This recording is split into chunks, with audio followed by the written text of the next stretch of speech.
Good evening, everyone. We'd like to welcome you to the Nicholas County Board of Education regular meeting Monday, February 19th, 2024. And at this time, if you'll stand for a moment of silent reflection.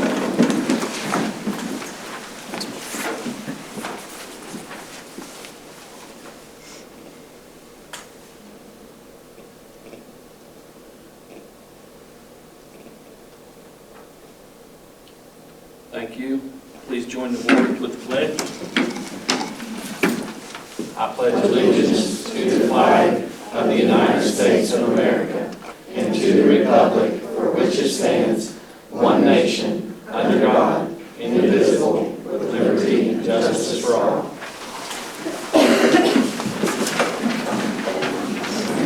At this time, we will recess the regular board meeting to conduct a public hearing on the second reading of the 2024-25 school calendar at 5:32.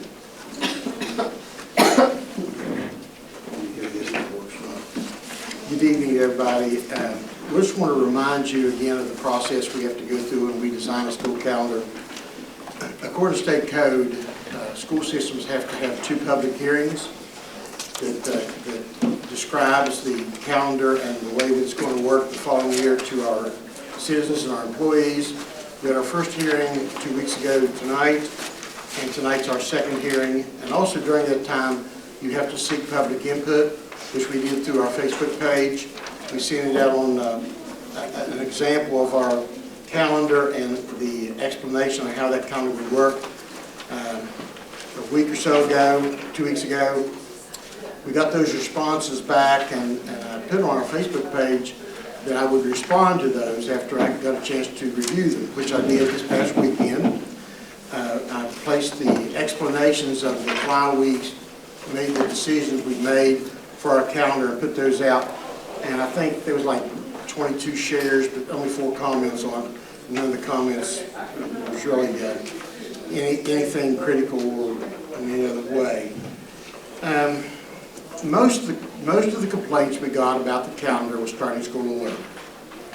And we did this intentionally to start a little earlier because we want to end our first semester at Christmas, not in the middle of January. And as of course, somebody probably has seen this for the first time, and those of us in the audience may not have heard this before, but I did talk to a lot of the high school teachers and the principals about ending the semester at Christmas, and they really like the idea of doing that. And there's only a handful of counties in the state that do not end their semester at Christmas time. Because, like for instance, this year we come back after Christmas, what do we have? First thing, like 5 days out of school. So the kids had 2 weeks off for Christmas, and they come back and they get a week off for snow, and then you bring them in, giving them finals. It's just, it doesn't work very well. And so we rearranged our calendar to make sure the semester ended at Christmas, and to do that we had to start when we started. If we would have started, we could have started earlier, but I don't think that would have been very popular. But if we started in later, we couldn't have finished the semester. So that's one of the things we got. Most of the comments we got on our calendar were positive.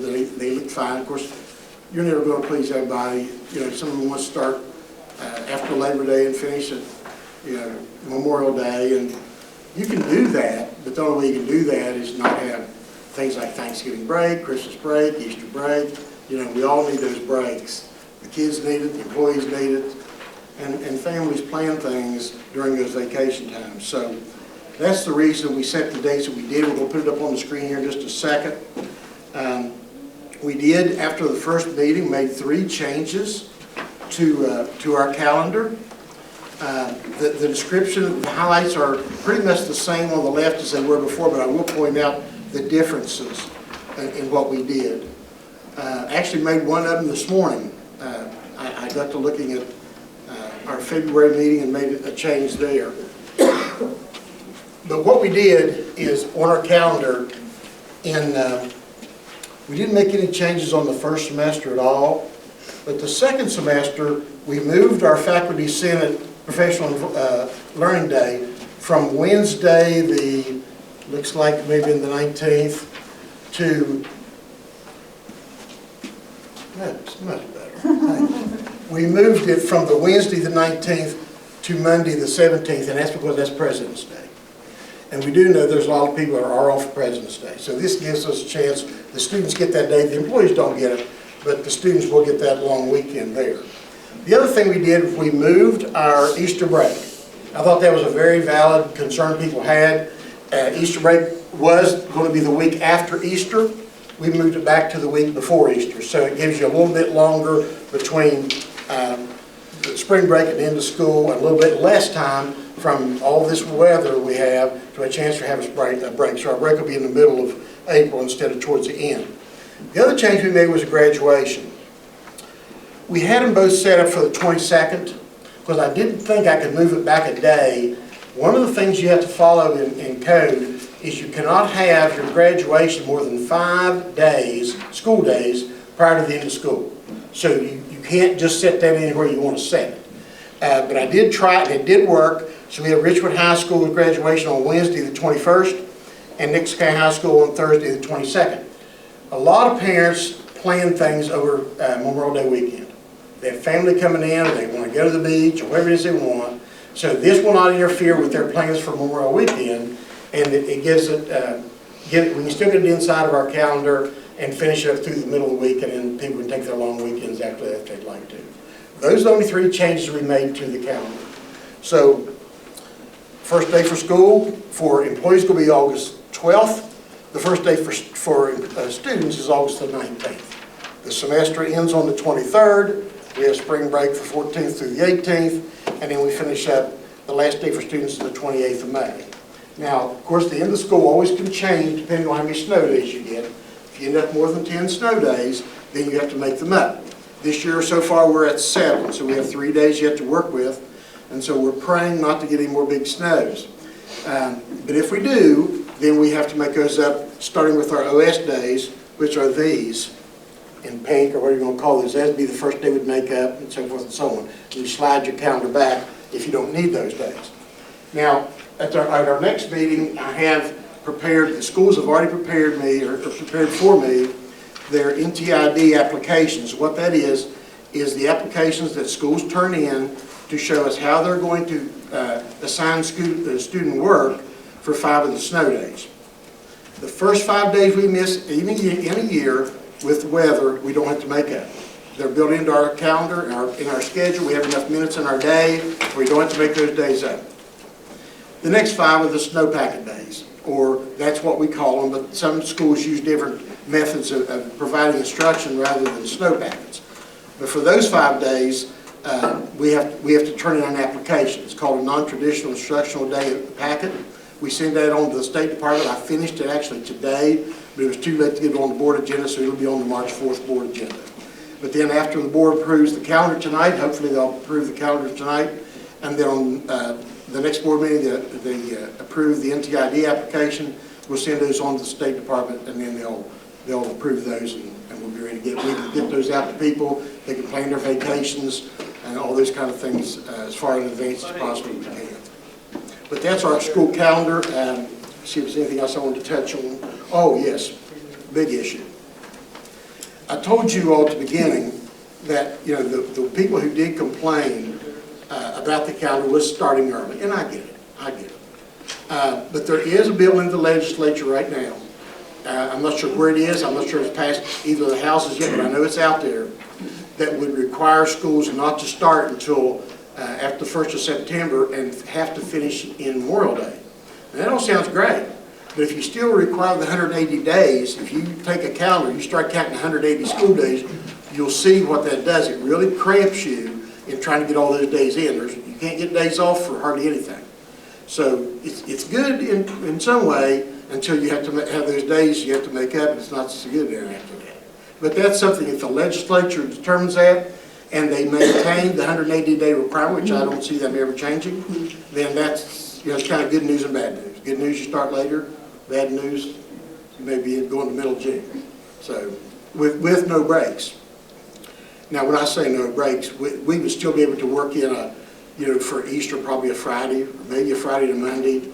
Thanksgiving would probably be just Monday and Tuesday off. Have school Monday and Tuesday. And Christmas break, you have to go to a few of those days in between Christmas and New Year's. So, we kind of get spoiled, we get used to having all this time off for family things, but we want to start or late, and we want to end early, and we want all these breaks, and it just doesn't always work. It just doesn't fit. But that's my presentation to the board. Do you have any questions for me about it? No, the two comments I had that was brought to me was, somebody had counted the days before, and they said, well, those semesters, and I explained to them, and I don't know if you didn't explain tonight, but maybe last time you did. Yeah, I can do that real A quick. semester does not have to No, have, they don't have to be equal numbers. If you have 82 days in a semester, that's considered a semester, even though 90 and 90 is 180. So if they didn't do it that way, none of these school systems could get, unless they started 1st of August, they couldn't get the semester over by Christmas. So 82 days is what you have to have in order to count as a semester. What's your other and then the other thing was, well, there was some comments made to me, well, they don't need a week at Thanksgiving. And I said, well, we have tried, I know in the 33 years that I taught in this county, we've tried to have school a couple times during that week, and the employee absenteeism was, and the student was crazy. Yeah, we did it one year in Pocahontas County. It wasn't my recommendation, but we did. And it cost us so much money that they said never again would even consider it. Well, What happened was, we had so many employees out, and we bring in all these subs, and none of the kids were showing up either. So you had all these subs and no kids to teach. So it's just a waste of money and time, and it's just a bad idea for West Virginia to try to have school during Thanksgiving break. And I hope the legislature's thinking about these things when they pass these laws. Anything else? Anybody in the audience have a question? Happy to answer. Try to. What if you have bad weather during Christmas?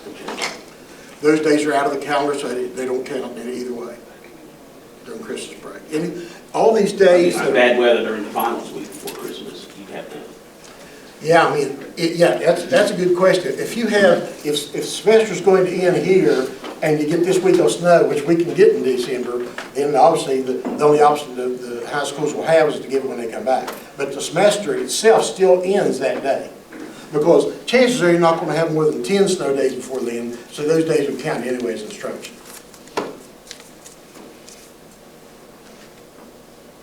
Anything else? Thank you.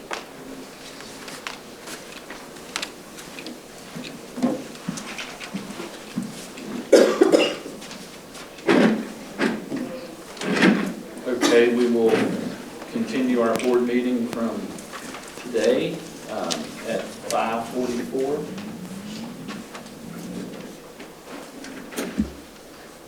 And at this time, do we have approval of the agendas or anything that we need to look at? On the one meeting, I believe, on the agenda, it said meeting at the board office, and it was the meeting at vocational, or CDE. Are you talking about the minutes? Yeah. and We'll get to that in just a minute. Okay. Just a minute, we'll come to that. Approval of minutes, you need to change a couple names, right? Yeah, our student representatives tonight, Bailey Jarrett and Savannah Moose could not come, but we do have Chloe Odell, Chloe Cox, and Abby Childers that's going to be joining us today. So that's the only change I have on my agenda. And then the Nicholas County High School, two, Cambria and Bethany. Yeah, they're on the agenda to start with, so they're here. Twins back there. Okay. Now, Mr. Berry, approval of minutes, meetings held February 5th, 6th, 12th, and 15th. There's one that needs a correction. Yes.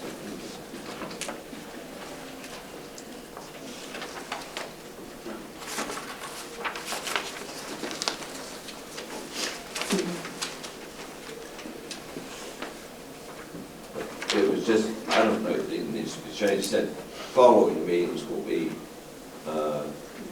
it was stated here at the board office, but it was Okay, so it's in that last paragraph. Yeah. Yeah, show one. but I don't think that much good. It doesn't, but to make sure the minutes are correct. Yeah, I'll fix I think it. we It should needs correct fixed. it, yeah.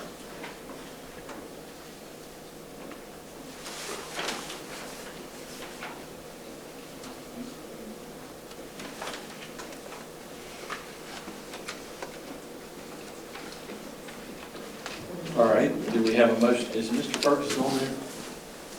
He is on there. JF, I knew that. So we have a motion to approve the minutes for February 5th, 6th, 12th, and 15th. So moved. Mr. Moose makes a motion. Do we have a second? Second. Second by Mr. Berry. Any other discussion?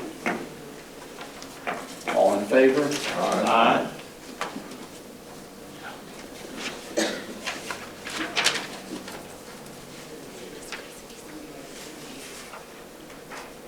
Chris, Mr. Ferguson on there? Yes, he's on. He didn't unmute himself. Unmute yourself, Mr. Ferguson. Takes a long time for sound to travel from the room. I guess he hears. Okay.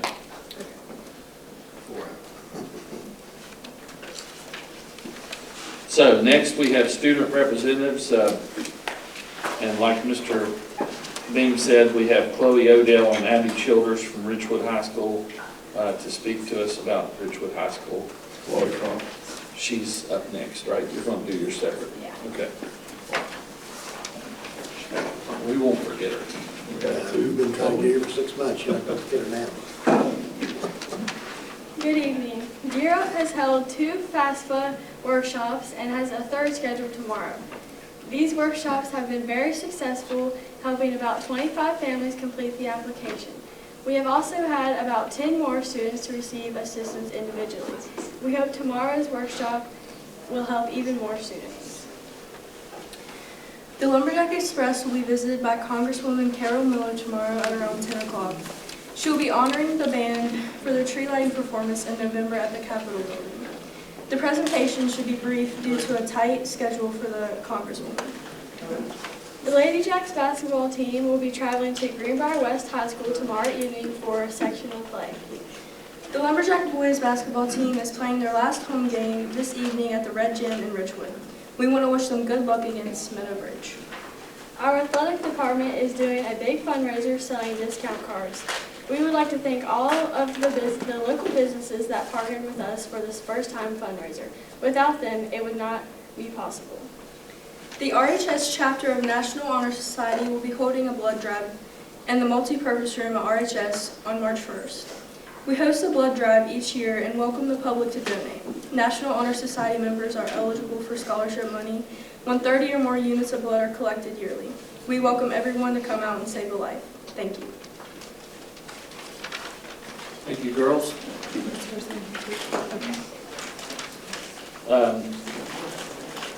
Next, we have Chloe Cox from Ridgewood High School, and she's really representing the vocational center tonight, right? Yeah. Okay. Hello, I'm Chloe Cox. I'm the Skills USA West Virginia State President, and I've been the president for the past year. You might ask me, what is Skills USA? It's for career and technical education, and it lets kids branch out, and we're trying to close the skills gap. So I want to get Skills USA in our middle schools hopefully next year, because I've been in Skills USA for 3 years now, and I wish that I would have had something like that in middle school.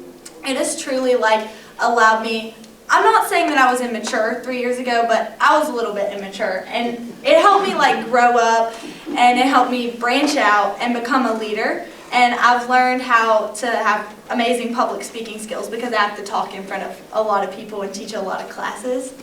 And I just want a lot of the middle school students to be able to branch out while they're younger. And I wanted to read you guys, I have a list of the middle school competitions. There's some pretty cool ones. I know that they have the little clusters at the middle schools. So there's a mobile robotics technology, action skills, American spirit, chapter display, community service, extemporaneous speaking, outstanding chapter, pin design, prepared speech, t-shirt design, community action project, promotional bulletin board, team engineering challenge, job skills demonstration, opening and closing ceremony, and robotics urban search and rescue. We had a middle school team from West Virginia at Ripley Middle School place first place at the national competition with 50 states and 2 provinces. Opening and closing ceremony allows them to kind of see what it's like to be a state officer, because that's what we do every single time we meet with Skills USA West Virginia. So that's a really cool competition. And I know they have robotics at Summersville, because I talked to, you were there when I talked to, I don't remember his name, but he's over the little middle school chapter, and he was talking about urban search and rescue. Mr. Wood? Yeah, Mr. Wood. And I know that Richwood Middle School's Nikki Kreitz class got to do a little demonstration at our Skills USA local competition. So a little bit about Skills USA for me. I got to go to nationals to compete in medical math. And you don't see a lot of middle schoolers, but it's so awesome when they win, because how amazing is it to win like a gold medal at a national conference. But we had 2 schools bring middle schoolers to fall leadership this year, and I think that they really grew through that experience. And we have a lot of new kids, or new chapters for middle school in the state of West Virginia, so I would like Nicholas County to have 2 chapters, or 1 big chapter. Does anybody have any questions? You had a middle school demonstrating at the Yeah. location from Summersville? Summersville and Richwood, Both? 2 of them, yeah. Okay. Yep. They were very impressive. I know, Yes, they that's were. awesome. Yes, they were. I was sad I missed it, but I saw pictures on Facebook, so. So Chloe's one of our 2 officers from the vocational school. Bailey Jarrett's the other one, right? Yes, And secretary? she's vice Vice president. president. It's the first year Nicholas County Career and Technical Center's had 2. And we competed last year. Usually there's just enough people running for state office that you automatically get on, but we had to compete against 22 other people to become state officers, and there's only 8 positions. Congratulations. Thank you. Any questions? We will do our best to get that, whatever we have to do. Well, I'll be close next year, so I can help you know, get it together, because I love Skills USA, so I'm just going to Wesleyan. Good. So, You're a senior this year, right? yeah, I'm going to West Virginia Wesleyan. Time went fast, didn't it? I know, very fast. Well, thank you very much. Thank you. And good luck on the game tomorrow night.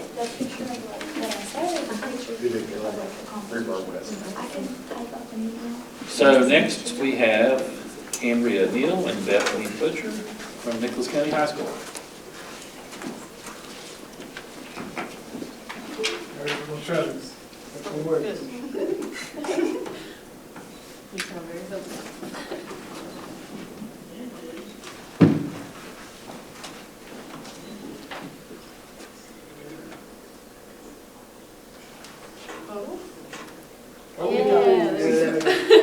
Okay, good evening, everybody. I'm Cambria, that's Bethany.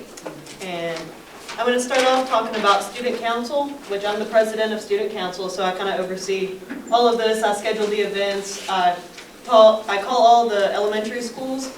And what we do at these elementary schools is we'll go in, we'll read books to the class, every grade level that's there, pre-K to 5th, doesn't matter. We'll go in, we'll read a book with them, we'll gift the book to the classroom's library, and then we'll do a craft that coordinates with the book. And upcoming, we're going to Zila on this Friday, actually. And then on the 27th, we're going to Glade Creek. Then we're going to Summersville Elementary during Dr. Seuss Week, and we'll do a lot with that. And that'll be on March 1st. And then also on March 5th, they're having the Women's and Girls Day, and I think it's in Charleston. It's at the Capitol. Yeah, and all of the female students that are in student council will all go. I think we get to set through a couple things at the Capitol. And then on March 18th, we're going to Birch River. And then they were going to have Super Leadership Day at Braxton County, but there was snow and a bunch of complications, so they just rescheduled it for the 11th. And then also they're starting a prom closet where girls can donate anything related to prom, dresses, shoes, jewelry, anything that can be donated to the student council, and it'll go to whoever needs it. All right, so on January 26th, Ms. Cox in her Art 3 class took a trip to Summersville Elementary School. We did 2 crafts. I'm actually in that class. We painted a snowman with the kids, and then we did like a paper cut snowman. Everyone had a super fun time. It was a super packed class, so it was all hands on deck that day. So recently, I think it was actually this weekend, our wrestling team went and competed in the Region 3 state qualifier. And in first place, we had Sailor McKinney and Preston Thomas. And then in second place, we had Luke Kelly. Nobody placed third. And then in fourth, Connor Tallamy placed fourth. And then fifth place was Mason Bales and Quentin Gilbert. Sixth place was Caleb Kumer and Jaden Johnson. We recently had math field day. Second place was Audrey Shiflett. She's a really good friend of mine. We take calculus together. Third place was her brother John, which she was super psyched to have, you know, 2 kids in the family that placed so high. Fourth place was Drew Johnson. Fifth place was Haley Johnson. 8th, Ethan Elliott. And 10th, Sam Feinstein. So recently, Mr. Akers, our band teacher at Nicholas County High School, he took some of our best students in band and they went to honors band at WVU. It kind of consisted of all the bands on the East Coast. They all meet at West Virginia University and they practice for 2 days on a song, and then on the third day they'll play a concert of the song that they practiced all week. And then the students that went was Jeffrey Akers, Keaton Strader, Gavin Keenan, and Haley Sisk. Our girls basketball has a 5-game win streak, and they fell to Grafton 50-44. Our boys basketball actually just broke their losing streak whenever they took down Sissonsville. It was it last week? I think it was last week that they took down Sissonsville. Any questions? Sissonsville was ranked too, wasn't it? Yep. Yep, they were. It's about time we took one. Getting worried. Any other questions? Now, I just want to make a comment. Our student representatives, of course, it's something we just started this year, and all of you guys are doing a really good job of providing exactly what we're wanting to hear about what's going on in your schools. So just keep doing what you're doing. It's very informative to us, and just like Chloe was talking earlier about the speaking in front of people, that's one of the things I wanted to try to do. I need to get you all up and not be nervous about talking in front of a group, and you all doing a really good job, and all of you doing really well. Thank you. I feel like we improved a lot. Yeah, just since doing our first this. one. There you go. And that's kind of what we're trying to do with like the stuff in student council. We're trying to, because a lot of days kids won't talk to you. Like smaller kids, they just have a lot of trouble talking to you. But by doing that, exposing them to, you know, different people, you're seeing a lot of, like, by the end of our session that we have with them, they'll talk to you, they'll make jokes with you, and that kind of We thing. get hugs. Yeah, even hugs. I hope you guys realize how big of heroes you are to these little kids. When they see these are seniors and juniors coming into our school, I mean, it's a big deal to them. It means a lot more to them than what you realize, and we appreciate you doing it. Thank you. How many times, is this the first time you've been going through with reading, or? No, we did it last year. We started in about March last year, and we made it to every grade school except for one. I think there's only one that we didn't make it to, but we went to all of them, and all the kids enjoyed it. I mean, whenever we called the principals and stuff, they all seemed very ecstatic that we were coming back this year because the kids liked it so much. It's really great whenever you're talking to the kids about their interests and they're finally opening up, and then like they realize that they have some of the same passions as you do, Yeah. and they get to see that it's actually possible to Yeah. pursue those goals. And not only do we do like the literacy events and that stuff, but we'll just like during the summer, me and her went and helped like with the summer classes with the reading and stuff, and then we'll go. Yeah, we went and helped with the literature fair projects also, and science fair projects at the beginning of the year. And last year we did, like whenever they'd have their end of the year parties and that stuff, we'd go in and we'd help them paint faces and read to them again and stuff like that. And I mean, the kids, they love it. They actually start to recognize us because we're there so much. Like we go and we judge the literature fair and the science fair and stuff, and they're like, "Hey, wait, weren't you here last year?" And we're like, "What?" Yeah, they remember that stuff. They do. Any other questions? Thank you, girls. Good job. Thank you. Good job, all of you.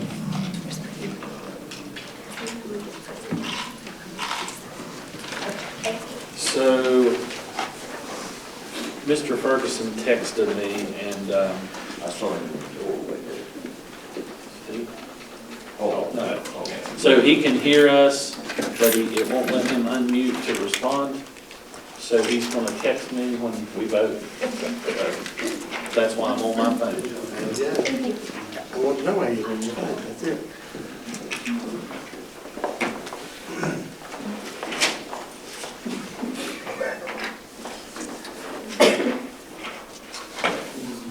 Okay, number 9, superintendent's information updates. Let's see if Chris will get this going. It died.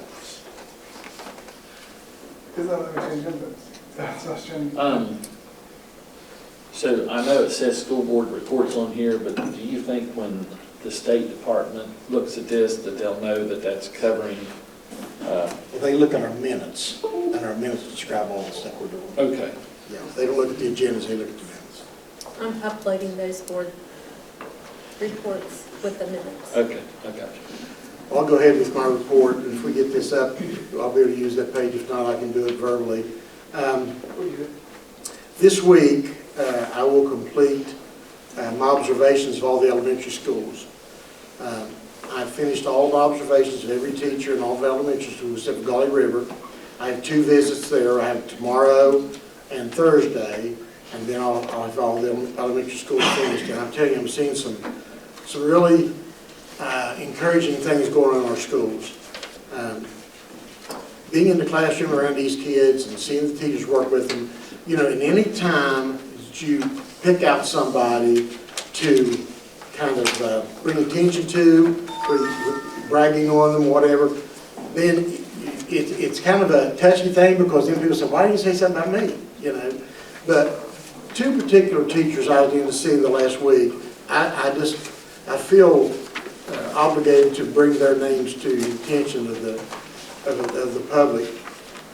Katie Elliott is a second grade teacher at Gauley River, math teacher. And to see the level of math that her entire class, I'm not talking about 2 or 3, I'm talking about the entire class, was doing very high level second grade math. They were doing 3-digit subtraction, borrowing twice in 3rd grade, or in 2nd grade.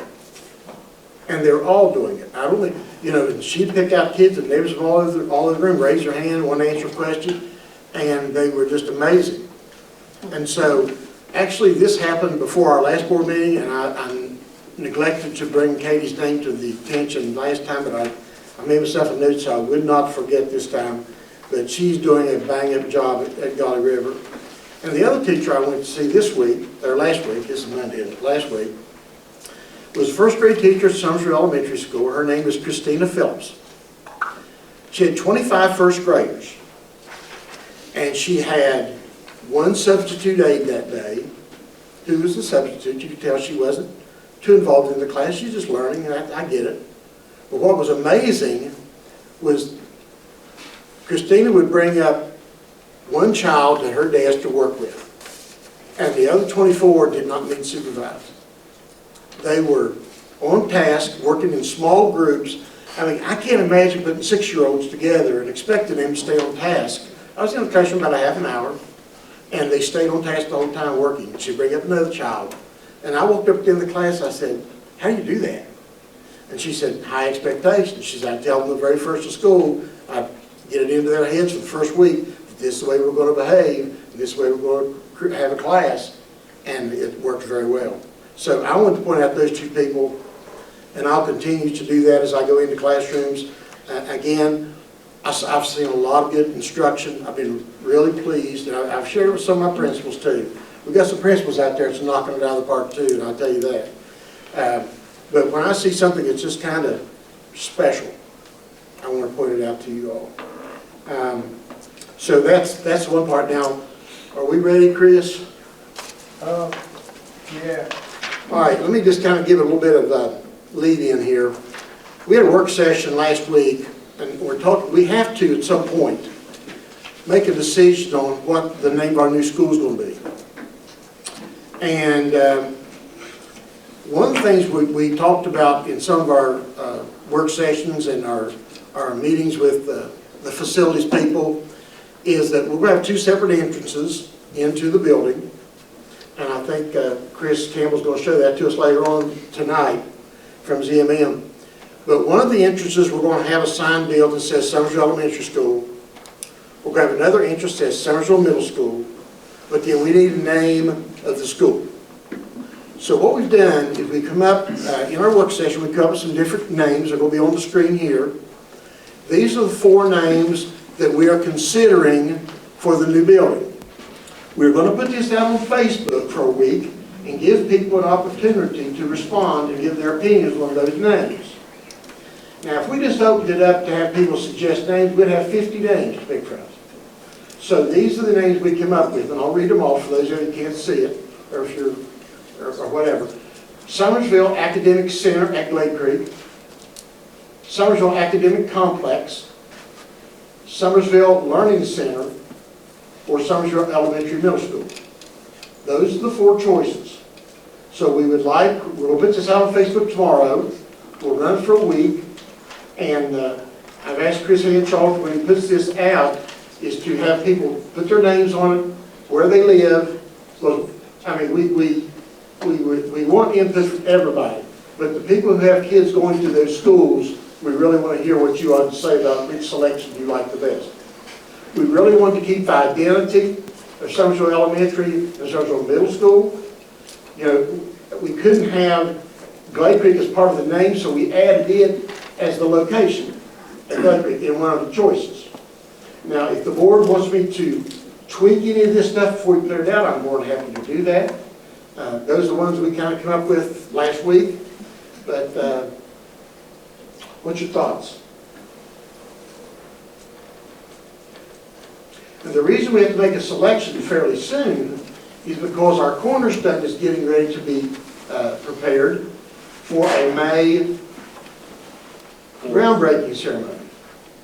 And so, you know, it's middle of February now, in February. So we need to get that name to the Masons so they can start working on this cornerstone.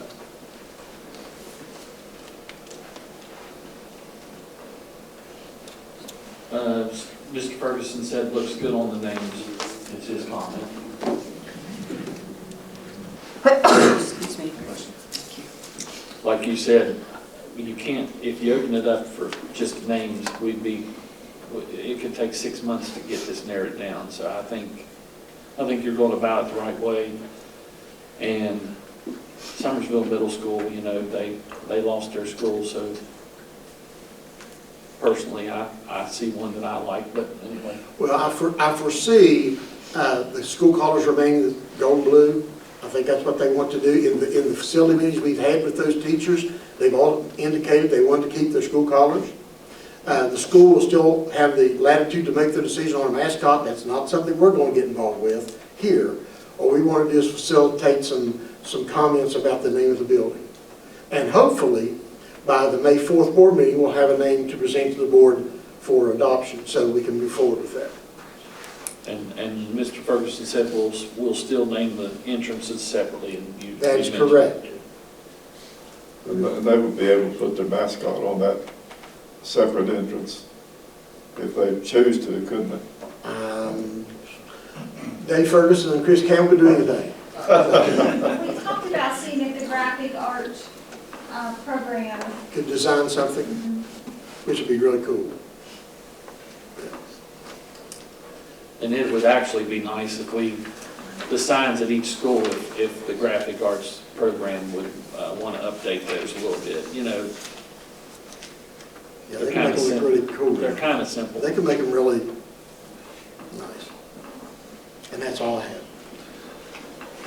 Well, I want to commend you, Mr. Beam, on, I've never seen a superintendent actually go to each school and visit every classroom and every teacher for a whole class period. And I was a teacher for 33 years, and occasionally I'd see a superintendent, but mostly it was for a second or two. You know, you might catch a glimpse of them going down the hall. Well, I have received a lot of real kind comments from teachers about that and making those kind of things. They said it's important to see you in the building. And what I've always said is, you know, if we can't take the time to get in the classroom and see the kids, why are we even doing this job? I mean, they're the reason we're here. So we have to make the time. And you can go in there right now, look at my wall and see, I just block off time and tell Kim, I'm starting my day somewhere else, because if I come in this office, I can't get back out. So I start my day, like Wednesday, or tomorrow I'm starting at Gauley River. And that's the only way I can do it, but I appreciate that. But it's just something we should be doing. It shouldn't be anything above and beyond. It should be something we all do. Okay, thank you. Number 10 is delegations. Ms. Kim, do we have any delegations? No, sir. Thank you. All right, number 11, presentation discussion, above and beyond award. Laura Young, and She loves to talk about the Good evening. This is one of the pleasures of the board meetings, and tonight Ms. Laura Young has some presentations representing Birch River. So we're a small school, and small schools can't make it without community members that support them, and we've got some pretty good community members that support us. So we do attendance awards, and my social worker has been, sending out letters and trying to get little things. Last year we got a bike to give to the students. They put tickets in. Every day they're there from bell to bell. Well, this year, my goal was to try and get a PlayStation 5. Well, Kaufman's Metals, they went and got us a PlayStation 5. So when you see for the 6-month Birch River, the #1 attendance for elementary schools, they're walking by that PlayStation 5 sitting in the front every day, along with a lot of other little things that we've got. But here to accept this is Jody Smallwood for Tony. So I just want to thank, she's the general manager at Kaufman's Metals. I want to thank you guys so much for what you've done. We appreciate it. Pictures. You like pictures? Me too.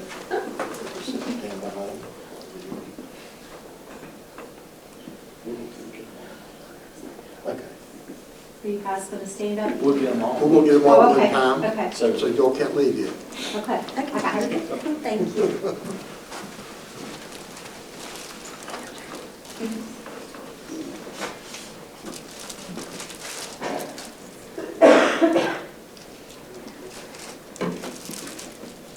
And the next one on my list, Birch River Roots and Club is kind of one of those backbones for us. At every open house, at every family engagement, they've come, they serve hot dogs to the community, and food brings in community, and it's hard for a school to purchase food with any type of funding. So they have been a huge support. They come, they help with our greenhouse. They will come in and help the teachers with lessons. They'll help. They did a math family engagement where they were serving food and they were teaching the kids how to count money as the kids were going around stations, because the kids were actually paying for the food with play money. But they're a rock to our support system. So I just wanted to thank Elaine Austin was not able to come, so Libby Kaufman is a board member for the Birch River Ruritan Club. She's going to accept this on Elaine's behalf. So we'll come up here.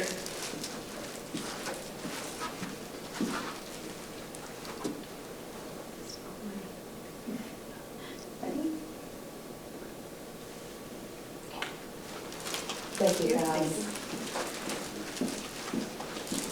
We've got our new building in Ohio. And then my last one, they weren't able to make it because, there's some illnesses going around. And, as a manager of Little General, she had to kind of work a shift and stuff to be able to come accept the award. But they've donated $500 to the school, and we're again using that for attendance incentives and student incentives for our trips and keeping our kids in school, which keep them in school, keep the the education and the academic learning going, so that's one of our focuses. So she's not here to accept this, but Little General in for Tripper. So that's all I have.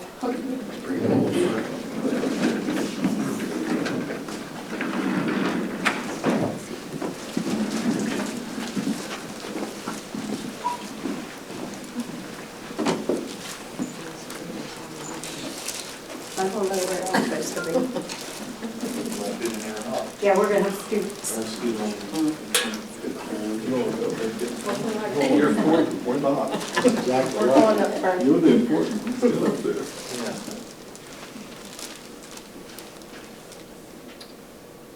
Okay, here we go. Let's take another one. Okay. Congratulations.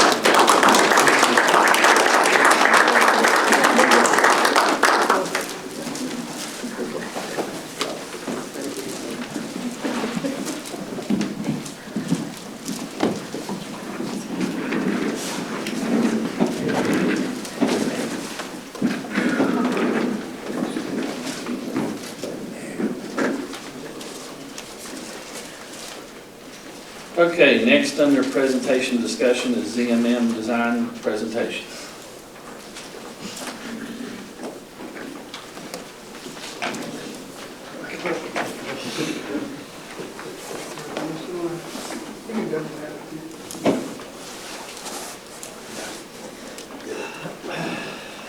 Well, good evening again. Some of this is going to look very familiar. Some is going to look a lot different than you saw it last. So with that, floor plan wise, it looks pretty much the same. Biggest difference that you're seeing now, where we originally had some areas boxed out for toilets, now you're starting to see actually toilet layouts, toilet fixtures, doors to all the rooms. Actually, all the rooms are now numbered. We've been working through the floor plan, getting things ready for the construction document phase and moving forward. Probably the only change to the floor plan since you saw it last is on our activities entrances, we've actually added these as vestibules so that we can get walk-off mats and things for activity entrance coming in here and here on both sides of the building. We left this as still with canopy, but that's mostly just exit only. That way we don't have to have walk-off mats back into the building in that area, but this way we can have a little bit better climate control for the activities entrance. A couple other things, pretty minor. Like I said, most door locations are now in place. After the last round of design meetings with the faculty and staff, we made a few little tweaks to a couple of arrangement of spaces, but all in all, the spaces have remained pretty much consistent in the floor plan. Most of it now, we've got areas of glass, what's glass, where windows are located, that's now been identified in the overall design. Square footage, we are sitting at first level at 179,178 square feet. Mezzanine is just over 4,300 square feet, and the mezzanine is still just the area between the gyms. And there's that second floor. So we do have a mezzanine area here and storage rooms on either side with stair access there. Won't spend too much time going through here, but we did enlarge the plans if there was any questions you had specifically about floor plan, but it has remained pretty constant from the last discussions. A little bit higher level of detail. We're still showing the clinic here in that area in purple. And as before, the middle school is everything in blue. The elementary school is everything that's in green. We actually now have equipment layouts, furniture layouts for the entire building, all of the casework, science, laboratory casework, all of that's been laid out in the building as well, including seating in the dining rooms, and we're working currently in the kitchen area for the kitchen equipment. Locker rooms have actually been completed. This was a little bit of a change. We reconfigured this to get the access into the locker room based on the number of lockers that the faculty and staff needed. Individual toilet shower rooms and then individual changing rooms in the locker room. So the one thing that you didn't see the last time is a site plan. So what this is showing is we're kind of showing the areas that we are going to develop as part of the building package. You can see the fields out on the outer perimeter. That would be in the package after the construction is bid. That way we'll know what funds are available, and then we can start to focus in on these buildings and any support spaces for those buildings. Main driveway would still be improved. We would still do parking in the front. So walking you through this site plan, this is still kind of that perimeter loop road that we had on the original design. And you barely make it out, but if you look here in red, you can see that form of footprint. We wanted to show that just for scale and understanding of how that is being sited, how the new building is being sited on the site compared to the previous design. So we are showing separate bus drop-off loops here. So the elementary school entrance here, middle school entrance located here. Main parking here in the front. We do have some visitor spots right by the front door. And then we've got parent pickup and drop-off loop for middle school. This is actually service drive in the back, gets us to the kitchen. And then this is actually the parent and drop-off loop for elementary. Notice it's way longer than the one on the middle school side. Mainly because we also see that we're going to have access to get to the pre-K and the kindergarten wing as well. We do show parking there on the side of that drive lane. This would be a 2-lane road, but we do believe with signage in specific locations, we can control the traffic going in one direction towards middle school, one direction going into elementary school. So then what we're seeing, we still have to work out the extents of how much of the playground we want to use, but we do have this entire area for playground on the middle school side. We do have this entire fenced area here, including some courts for the elementary side, and then a pre-K dedicated playground here adjacent to that area. Any questions on this? One thing. So a lot of these parents will have elementary and middle school students. Is that the layout going to? Yeah, you will, because the drive lanes are 2 ways, you will have the ability to come from one and go to the other side. Bus drop-off will be the same. Yep. So this is just an aerial view kind of showing the overall building arrangement. So this would be the front entries. So we're kind of looking back towards that front drive, but this will give you an idea of scale. So this would be playground and the courts for outdoor court for middle school side. This would be the outdoor court play area for elementary side. Pre-K is located in there. You're looking at the back of the building service drive. So the structure of the building is very simplistic. We are looking at load-bearing masonry construction. So then you can see the academic wings located here. What's important to note is this is pretty much one roof level, so that you can actually get on these roofs for the academic wings and actually maneuver across behind the media center and STEM lab and walk the entire roof there. We got a higher section of roof over the dining room and the kitchen, obviously a higher section here for the gymnasium, and then a higher section for the auditorium and band room. Media center has a little bit of an elevated roof, so we can try to hide a little bit of the mechanical equipment on the front side of the building. So Steve says this is about 135,000 square feet smaller than the original design. Is that correct? All right. We were 260. You're talking the previous design? Right. It was a 329. 280. No, it was 325. Yeah, around 325,000 square feet previous. That's about right. So he says we think we can afford this. Yes. That's the target. We target that budget like we outlaid the budget a couple months ago, and that's what we're working for.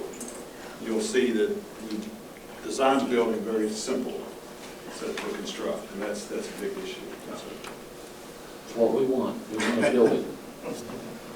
So Full disclosure, I heard your comments about the school name before. So you're going to see a few things on the renderings. They're just making suggestions of what, so that you can be late, you know which side is elementary side and which side is middle side. I'm not suggesting that's the name of the school. So all it reads is Summersville Elementary and Summersville Middle, so don't. Same thing with mascots, if you see a mascot, Yeah. we can change. Yeah, these are for graphics purposes, so we can kind of show what's going on. So this would be the very front axis of the building, so the area with the buff brick and the black structure and the black roof section there, that is the media center and the STEM lab. This section over here is showing the entrance and the entrance canopy to the middle school. Administration is this kind of bump out located here, and this would be one of the first wings, academic wings, going down the corridor there. This gets a little bit of an aerial view that shows that. So you see the elementary side, you see the middle school side located here. Then you can see kind of the jump in roof height. You get the media center in the front. You get this auditorium and band room section here in the middle, and then the gymnasium section step back there in the middle of the building there. Just a couple more views of it. Exterior is brick veneer. We're looking at 3 different colors of brick veneer. To manage the cost. It'll also help with the phasing of the construction. The veneer doesn't have to be laid at the same time as the masonry backup. So they can actually lay the masonry backup, come and lay the brick veneer later.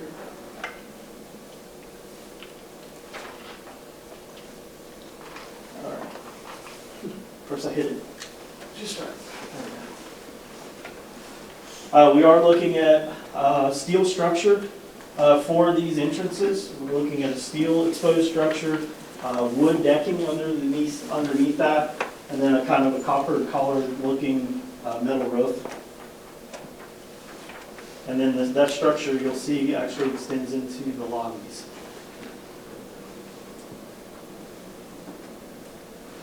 Materials are meant to last you for a long period of time. Most of the windows are punched windows. What we refer to that is like a window right behind you is what we refer to as a punched window. Punched windows in the classroom areas. The only exception is we've got a few larger windows on the corners and on the front side of the media and the STEM lab. And then obviously coming into the lobby and the front entrances and on the dining room side, we've got a little bit of larger window opening there. Most of the building is going to be in this kind of darker red brick. It is a blended brick. We have a buff accent at the top and at the windowsill elevation. Some of the masonry piers on some of the columns are that buff brick, and then we've got kind of an orangish blend brick that we're going to mix in around some of the entrances and some of the other high wall areas. So this is one of the activities entrances. This would actually be on the middle school side because these pop outs here, this would be the science rooms. So we're showing this as a canopy. This actually is a vestibule so that you can come into that area. We can actually work some signage in here so that everyone knows it's activity entrance, but a lot of that signage is going to occur out in the parking area on the outer perimeter to kind of direct people in this way to come in for after school activities. And this is kind of looking back in that. Because we had some questions from the committee about, the area between the wings. Does it feel really, really tight? Does it feel really narrow? And you can see that's not necessarily the case. This is pretty open. So this is moving towards the back of the building. This is elementary side, so this is kind of their K wing. So if you're looking at the floor plan, that's the wing on the upper right. That's what we're seeing right here. This would be the dining room, so you can see we've got a door, we've got a couple of larger window openings here. This is the kitchen and service area, part of the playground, and then on the back so you can see the truck and service drive, and then the wings on the academic wing for the middle schools on the opposite side there. This is kind of flipping to that opposite side. So here's our eighth grade wing. Here's our dining room located here. Here is our service entrance into the back of the kitchen. And this just elevates out a little bit so you can see that service entrance and how kind of this dining room and the dining room that's stuck around here, they're kind of separated on the back side. So, interior. So, again, the graphics, they're just to kind of be a placeholder until you get kind of logos, school names, things like that. That's more of a vinyl graphic on the wall anyway, so that can be changed. But this is showing the lobby into the, on the elementary side. You can see some of that structure comes back into the lobby. You can see the wood decking is continuing in the lobby as well. And then as it gets back in here, this is actually the column that supports the corner of the auditorium. And you've got some wayfinding that shows you the good auditorium and STEM labs and media center towards the left. And then down this hallway will take us down to the academic corridors to the elementary side. So this is what we're actually seeing is this is the actual corridor. This is the back side of the auditorium. Administrative office is kind of here on to my left.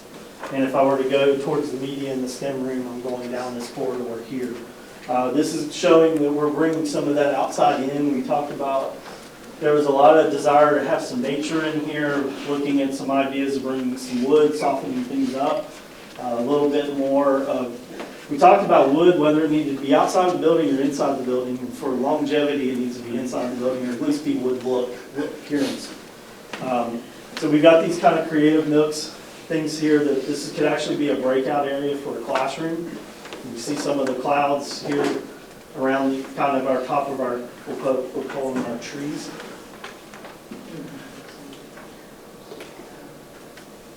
And this is kind of at the back edge of the auditorium, looking back towards the front. You can kind of see back into the entrance lobby there. We are looking to really enhance this area here to make it a usable space. It's not just part of the corridor, it can actually be a breakout area for some of the classroom areas. And then switching over to the middle school side, this lobby is very similar, but you can see we've got a little bit of a different look to the lobby, a lot with the flooring, what's going on with some of the graphics, some of the lighting is a lot different. But this leads us back into, this is kind of the cutout here, auditorium is a little bit further down this corridor. The administration for the middle school is here on our right. This to the left takes us back into the academic corridors. This is also showing, kind of highlighting this collaboration area there. So the middle school side can have a breakout area for classroom, or for classroom outside of the actual classroom space.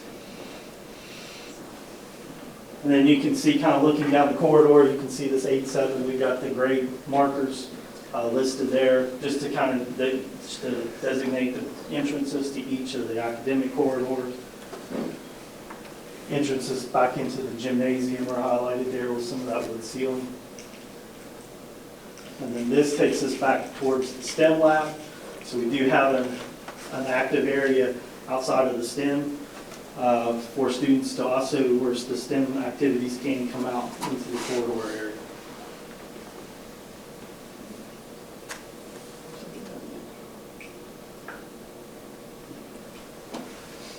So the timeline. So we've looked at this.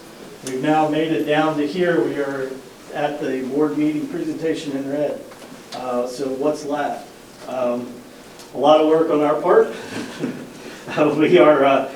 We are working towards looking at a design review meeting, more than likely with your committee, to just do a follow-up of, yes, we heard what everybody said, now they'll be able to see kind of the drawings in place.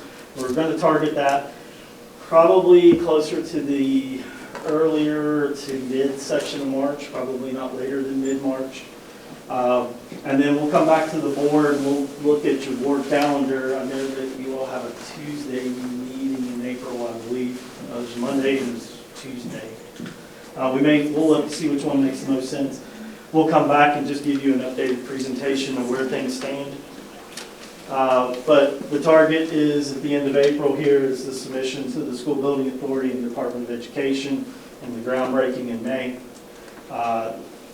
We expect to get our comments back from the Department of Ed and the School Building Authority 2 to 3 weeks. We're going to work to get that a little bit tightened because Now, once we get past this phase, we're gonna be inviting them in our office to meet internally with them so that they can see the design, so when it comes to review time, they've already seen it at least once or twice. And then advertise for bid, probably based on the timing, that advertisement's probably gonna be early part to mid part of May. Because of the size of the building, we're probably looking at a 5 to 6 week bid period. So we would be able to still take bids in June. You can have a groundbreaking anytime. Yeah, yeah. You say so. I mean, this is still an aggressive schedule. I mean, if you look back at the initial kickoff meeting, we actually were working on programming in November 29th, and as of February 19th, we have a fully functional floor plan, elevations, exterior of the building. We actually have a lot of walls already set, plumbing fixtures set. We have started already sizing mechanical equipment for the building. Plumbing design has already been underway. We're already working on site utilities as well. So that's all making progress. The electrical is well underway as far as getting the distribution coming off the site to the building. So that we are making headway there. It's moving fast, and the committee work, we worked really well with the committee. We got a lot of decisions made early, and it helped a lot. Yeah, So, we would not be where we are without the committee's input and their the feedback they were able to give us, and be able to show them things on screen and have them react to them and give us the information of what they liked and didn't like, and that's able to get us here pretty fast. Well, the committee, they want school to build, so. Me too. Yeah. We don't want to do this again. No. Any questions? No, we certainly appreciate the diligence of what you all been working. It's not going unnoticed. We know you're really pushing the envelope now, and we appreciate it. It's, I think the whole community's happy about this. That's good. We'll have these images, we'll share them with you all so that you can make these public and share on your webpage and through Facebook, however you all want to do so. So we'll have the documentation so that you can share it. We'll, like I said, the March meeting, we plan on naming the school, and that way you can put that in your graphics, and when you make your signs to send around, it says San Nicolas County Pre-K, it'll say whatever. Yeah, we can Whatever they want. Yeah, we can change all that. That's super fast and easy to change. I like that, super fast. Anytime you say super fast, I like it. Stroke of key. Change the name. I didn't say the design. I said name. Right? Okay. Thank you, guys. Thank you. And Did y'all look into still in low voltage lighting? I mean, I know y'all's busy and all that, but. No, we did. We have looked into it. We have looked at evaluate to determine which pathway we would recommend going forward. So where we are right now, we recommend going with conventional line voltage system and not the low voltage. There's several reasons why. There's pros and cons to both. There's some good things about the low voltage side. There's some not so good things about the low voltage side. So the issue that we come down to is this. We got to mitigate the risk, and the risk is on the cost. I got to make sure that we have bidders that will bid a system that's, we'll say, new to our area, because there's not a lot of buildings that have this in our immediate state, especially a school building.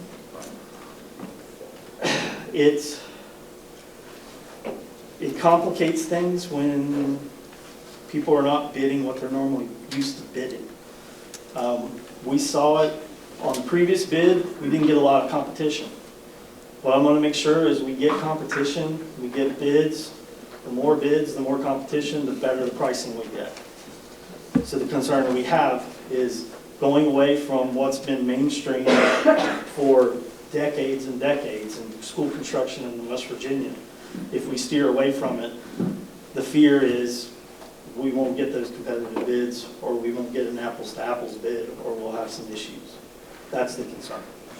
It just comes down to the familiarity with the bidders, the market, and our experience in doing K-12 construction in the state. We have to get this on budget. Yeah, well, we probably use some E-rate money on, because it's technology and that. I understand that part. When it gets to the switches and some of the cabling, that becomes a lot easier. When it gets to the lighting, to use E-rate money, we can't really have the GC in their bid package, so it would be lighting that you all would have to purchase. That's just an added level of responsibility that falls on your all shoulder, which we don't recommend. So, I understand there's some cost numbers that are going out there. I can show you some that go one way and show you some that go the other way. I'm not here to debate that cost, but it is really come down to mitigate the risk. I mean, we are on board with you all. Our goal is the same as your all's goal. We want the kids out of the modulars and in a building as fast as we can. And for us to do that at the speed that we're doing it at, it needs to be the way that we're accustomed to design, and it needs to be the way that our bidders in our market are going to bid.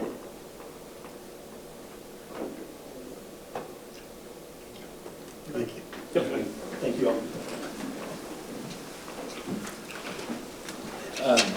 Chris, March the 12th, that team from Arizona. Anyway, they're coming to do that safety presentation on the. Is that Safe Haven? Safe Haven. Safe Haven on. And so we're hoping to host that. We're here March 12th. Okay. And they're actually going to do the demonstration of the, trying to break the glass and all that. All right. Okay. March 12th. You're more than welcome to come. Yeah, I will. I think it's 2 o'clock. 2 o'clock. 2 o'clock, March 12th. And we need, We have that? not yet. Okay. If you need an address, I can send that to you.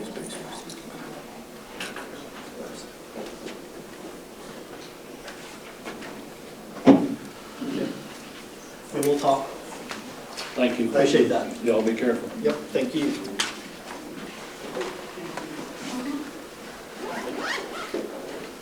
Okay, number 11, levy presentation.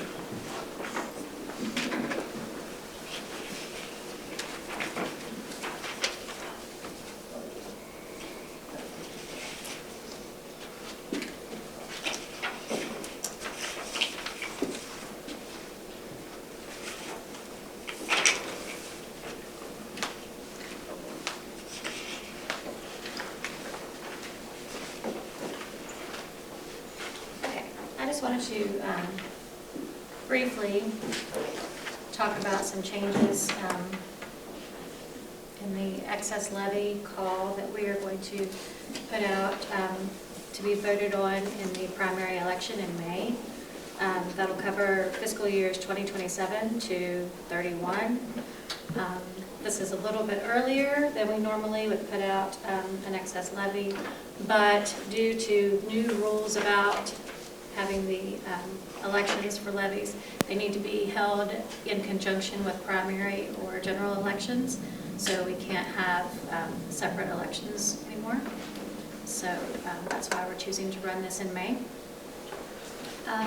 The rate is 66% levy, which if you look at these comparisons to prior levies, we have been having a 66% levy the last couple of elections. That just means that what we are proposing is 66% of the maximum amount that would be allowed to receive an excess levy. So, yeah, we're only asking for 66% of what could possibly be received. If you see down there at the bottom right-hand corner, that would yield $4,525,545, which is based on the assessed values that we have currently right now. We won't have our new assessed values until the beginning of March, so we're going off of our 2014 or 2024 assessed values in order to come up with the dollar amounts for this levy. So that will be our budgeted amount. Of course, the assessed values are different every year. So this is not to say that we would absolutely get that amount of money every year. The amount we would get would be based on the amount of the assessed values. So it's possible that we would yield less than that, or it's possible that we would yield more than that. But that's the amount that we have to budget for each of those years going forward based on the information that we have right now.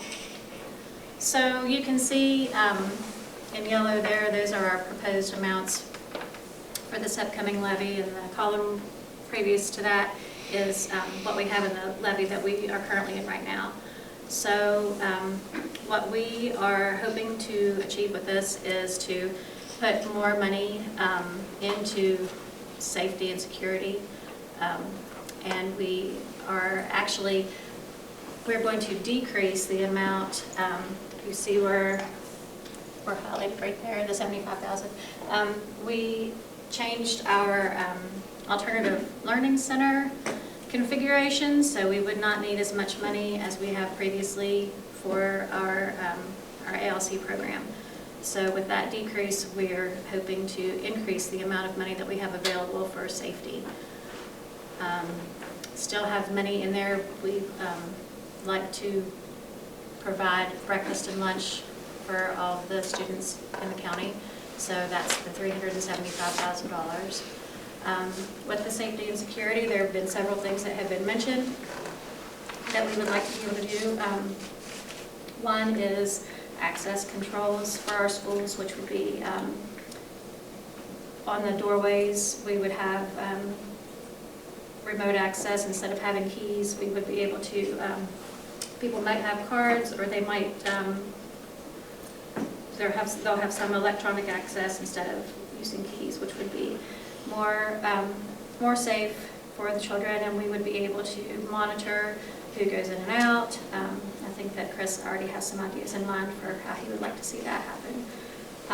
The travel tracker software that we had already, that we approved, I believe, at the last meeting, that has an annual cost to be able to track the children on the buses, and so that would be another safety expense that would come out of the levy. We also talked about hopefully in the future being able to have, I think they're called man trips, inside, going into the schools, so that there's another room in there to enter instead of going right directly into the school. So I think that's something that we're hoping to be able to do. And window coverings for our windows to, so that they would not be breakable. Maybe, I'm not really sure if there's a name for that, but yeah, those are some of the things that we were interested in doing just for safety purposes. Some of these things have remained the same. We had a request from athletics. Mr. Miller came in and spoke to us about the need for increased funding for athletic programs. So you can see we have increased that from $48,000 to $60,000. That would be spread out equally. Each high school would have an equal amount, each middle school would have an equal amount. Band, we propose a $4,000 increase. That would be equally distributed between the bands. Another increase in textbooks and technology. We propose increasing that from $800,000 to $900,000. One important thing that covers, well, I mean, textbooks obviously and software, but also will help to maintain our one-to-one, each student having an iPad or a laptop. The next item, materials, choir, library, PE, science, and art. Those used to be separated on prior levies, but now that's an allocation together for each school that is just lumped into supplies, so that can be spent however the school sees fit between those items. Gate admissions, that was $45,000 in the prior levy, and we're proposing upping that up to $50,000 to again help with the athletics in the county. Staffing and dental vision. That dental vision is our optical dental insurance that we provide for our employees, And the staffing helps to offset the cost of any staff who's employed in excess of 200 days, or any other staff that's not funded within the formula. For example, coaching, we don't get state money for coaches, so that's something that helps offset the cost of that. Maintenance is a big ticket item. Every year we spend way more than this amount in maintenance. Facility improvements and upgrades. We have had this category in here before. We have allocated that to 2 schools in the past, and in this levy we're just proposing that we spend this money in the most areas of need. For example, we know that we need a roof at Votech. We know that Nicholas County High School needs a new sewer system. We are hoping to maybe get some grant funding for that, but I think that in both of these cases, the funding that we're looking at would require a match from us, so that would help us meet that match. I addressed the ALC, the decrease in the funding for at-risk driver's ed. Those are lumped together, at-risk driver's ed and summer school. So that's why that's a decrease, because we are no longer operating the ALC in the same way. 4-H and the health department, those would stay the same, but we're asking for a small increase to help to support the libraries. Currently, we give the libraries, the 3 libraries in our county, $60,000, and so now we would like to increase that to $75,000. One thing I did want to mention, if you see up there, educational enhancement, some people were not for sure what that was.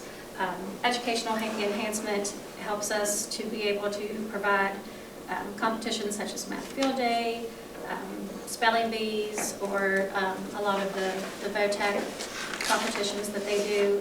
Those are just extra things that the students can take part in. They cover literature fair, social studies fair, science fair. Right. Well, that person didn't know what that was me, because I asked Kristen what all that covered. I have one question about the staffing and dental vision. We're allocating $80,000 less. Will that in any way affect the coverages that the employees have? No. That's what I wanted to make sure that everybody understood. No. I'm afraid they would think that we're getting less coverages because we're paying less money. Right. No. This actually, this is just a small part of the cost that it takes to offer that coverage and to offset the amount of staffing. So we're just decreasing that a little bit and hoping to make that up in other ways. But no, actually our optical dental insurance is better in prior years than it had been previously. It actually covers more than it had, so that's not going to change. Thank you. And then under safety and security, our pro officers, right, that cost is going to go up. So, in order to provide a pro officer at each middle school and high school, right, it takes more money.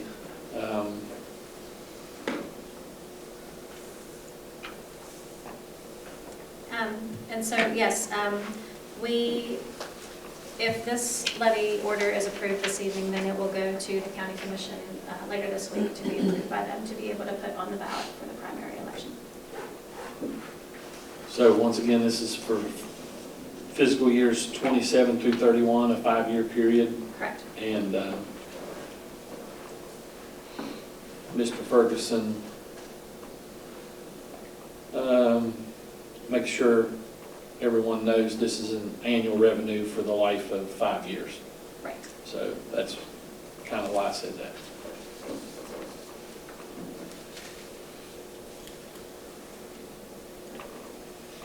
Any discussion? Thank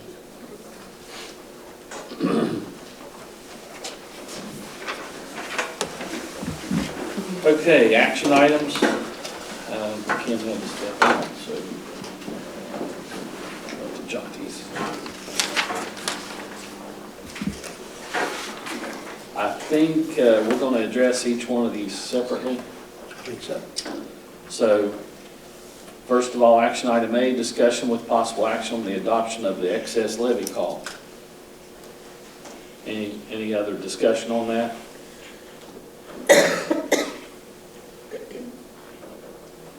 Do we have a motion to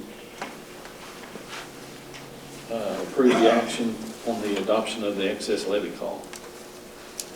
So, Mr. Green makes a motion, seconded by second. Mr. Moose. Any other discussion? All in favor? Aye. Aye. Mr. Ferguson's also an aye, yes. Okay. Action item B, discussion with possible action on the RHS football field lights.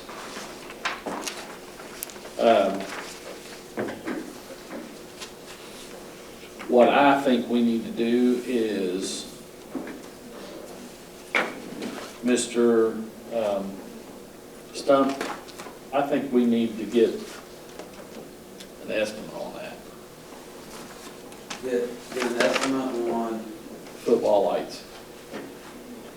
And the poles. and the poles. Now it's our understanding, when we talked about this before,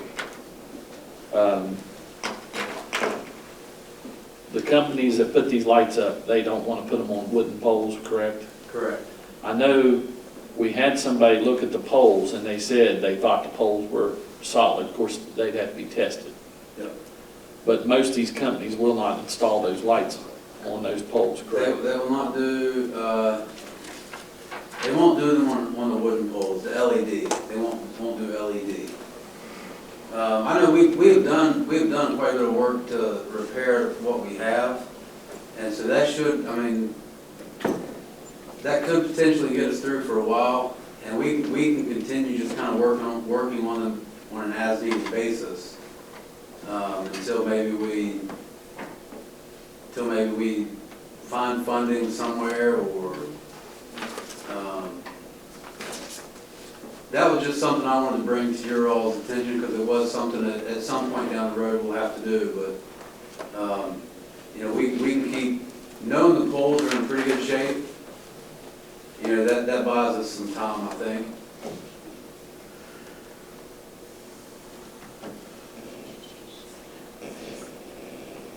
And another thing, Mr. Ferguson says he'd like to see an estimate, and he'd also like to ask Alan and Kristen where we'd get this money from. So right now, Richwood Middle and High School together have levy facility money from prior levy and current levy, total $180,712.08. So if that's what they chose to do with their levy facility money, that's what would be available, and that would be available, what was available until the end of the current levy. I mean, that would wipe them out. I mean, that would wipe them out, which they're not in facilities right now, other than the athletic facilities, but there are probably some other things over there that that will come up that will need to be done, but that, I mean, that would wipe them out.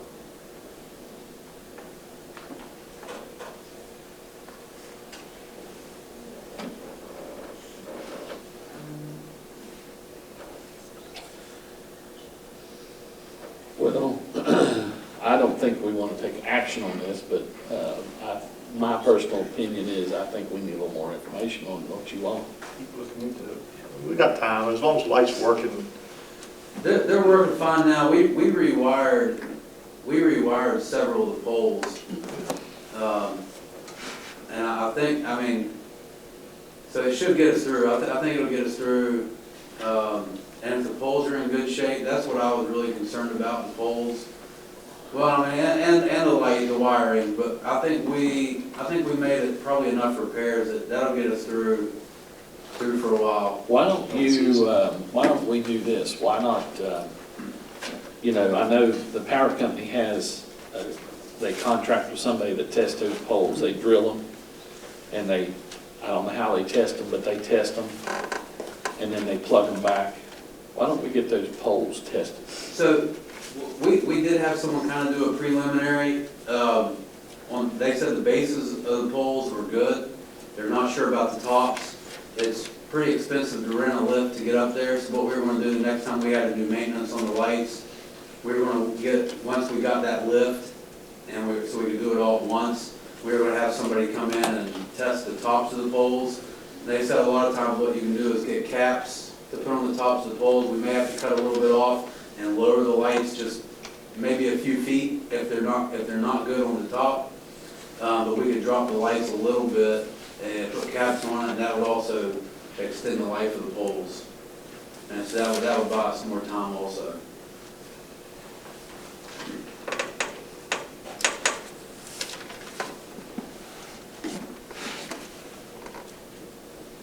So what's the board want to do?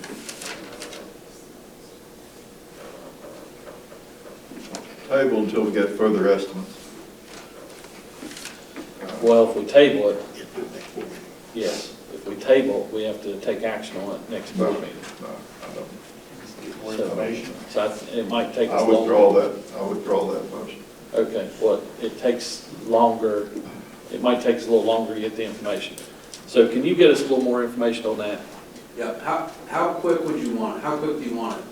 Yesterday? No. Yesterday? No. I mean, I'd say he has a month or so. Don't you? A month, Yeah. 30 days. Okay. Maybe by the 1st of April. Okay. I mean, I know you're going to have to reach out to people, so. If you are wanting the poles tested that quick, we'll have to rent a lift, which we weren't planning on renting one anywhere near that soon. Is all the lights working right now? Right now, I believe they are. We may need progress on that lighting in the parking lot. Yeah, there is a light on that pole. Why don't you, I was over there for a ball game last week. I went over to watch when they played Greenbrier West, and I noticed in that parking lot that they did have the light up on the pole. There is another pole in that parking lot, but it has no power to it. So unless we wanted to set a meter, we wouldn't be able to put a pole on or a light on the second pole. so can you get us a couple of estimates without putting it out for bid?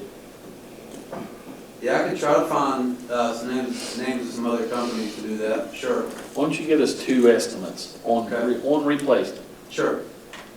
I know we want to kick it down the road, but sooner or later, we're going to have to face it, so. Do we want to go, do you want estimates on the LED side of it, or? I mean, I think it'd be crazy. I mean, I wouldn't recommend going, putting back up what we have. I don't either. I put LED. If we're going to do it, I think we should do LED. But yeah, I'll reach out and try to find some other estimates. Mr. Ferguson says LED, so can you get us a couple of estimates? And get back to us? And let's say, let's give him even by the 1st of May. I mean, it gives you 2 months. Okay, sure.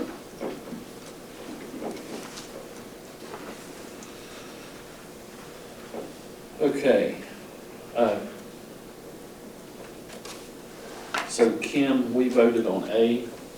Mr. Green made the motion to approve it, the adoption of the excess levy. Mr. Moose seconded, and it was a 5-0 vote. Okay, thank you. You're welcome. All right, action item C, discussion with possible action on the Nicholas County High School sewage project. Yeah, I want to just take a couple minutes and talk about this. We are applying in the next month or so, will be next month, 6 weeks, working with our architect, CMM, to come up with a estimate on what it would cost to replace the sewer system at Nicholas County High School and apply to the SBA, the School Building Authority, for an MIP grant. Now, an MIP grant is a major improvement project. Those are looked at every year. Each county has the opportunity to bid, to send out a project to consider for approval, but you can only ask for up to $1 million each year for a particular project. And the project can only be for one school. It can't be for multiple schools. So what we usually do is pick out one school that we need to get some work done on. And in this case, Nicholls County High School sewer system seems to be the most pressing thing we need to address. So ZMM is going to prepare an application for us to send to the SBA for consideration. We would learn of the results of that application in June. So before school starts next year, we'll know whether or not we're going to get any money for that. And as Kristen mentioned in her levy call, we will probably have to put a little bit of money into our offer. You have a lot better chance of getting the money from the SBA if you put a little bit in yourself. And so we would have to sit down and determine what percentage we think we should offer to get the best chance of getting the project approved. Well, I definitely think it's something we have to address. So do we need to give you, do we need to vote on this to give you? You do not. We can go ahead, it'll appear in the minutes that we've already discussed this. It's something we don't have to have board approval to apply for it, but I just wanted to, it's more informational than anything else. Well, I definitely think we apply for it. Is there a deadline? April, is it April? Yeah, I think it's April, we have to have the application in. ZMM is on top of it. They're already working on this. We've been talking about it for months.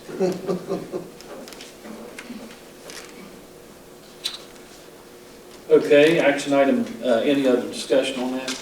Y'all feel the same? We need. I agree. Action item D, discussion with possible action on the contract with Summersville Arena and Conference Center for the Nicholls County High School promenade and prom, and that was in your packet.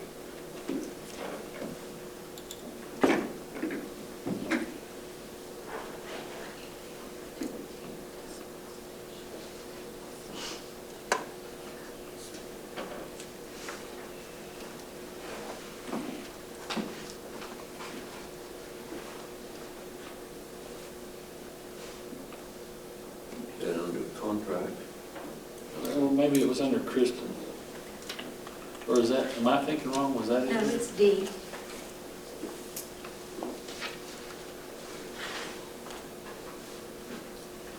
Yeah, it would be under contract. I thought I saw it somewhere. yeah, I read it. Not under contract. No. No, it's D under Under- action items. Action item D. But in our packet where it is. Is the actual contract in here though? Oh. That is under Kristen. I thought it was too. Yeah, it's under contracts under Kristen, Okay. I think.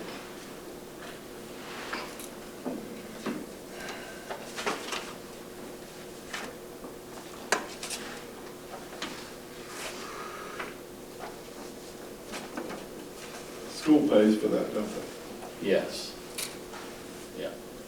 Yeah, they've done that for several years. Yeah. Do you need a copy of it? No. It's only 2 pages. We're good. I mean, I'm good. I looked at it today. I just can't find it real quick. Read it somewhere. I did. It's under something. It's under Kristen, I'm pretty sure. Any discussion on that? Do we have a motion to approve the contract with Summersville Arena and Conference Center for the Nicholls County High School promenade and prom? Make the motion. Mr. Berry makes a motion. Do I have a second? Second. Second by Mr. Moose. All in favor? Aye. Aye. And Mr. Ferguson's and I said 5.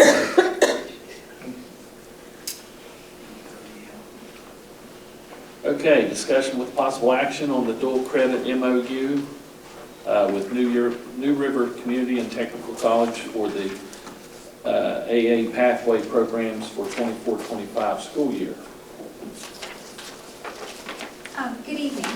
I'd like to introduce a couple of people. This is Miss Tori Taylor and Ms. McAllister, Mr. Bayless, Ms. Rapp, and Mr. Williams.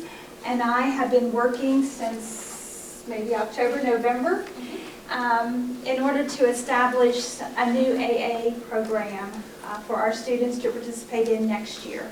And we are very excited about what we've been able to come up with and think it will have a huge benefit for our students.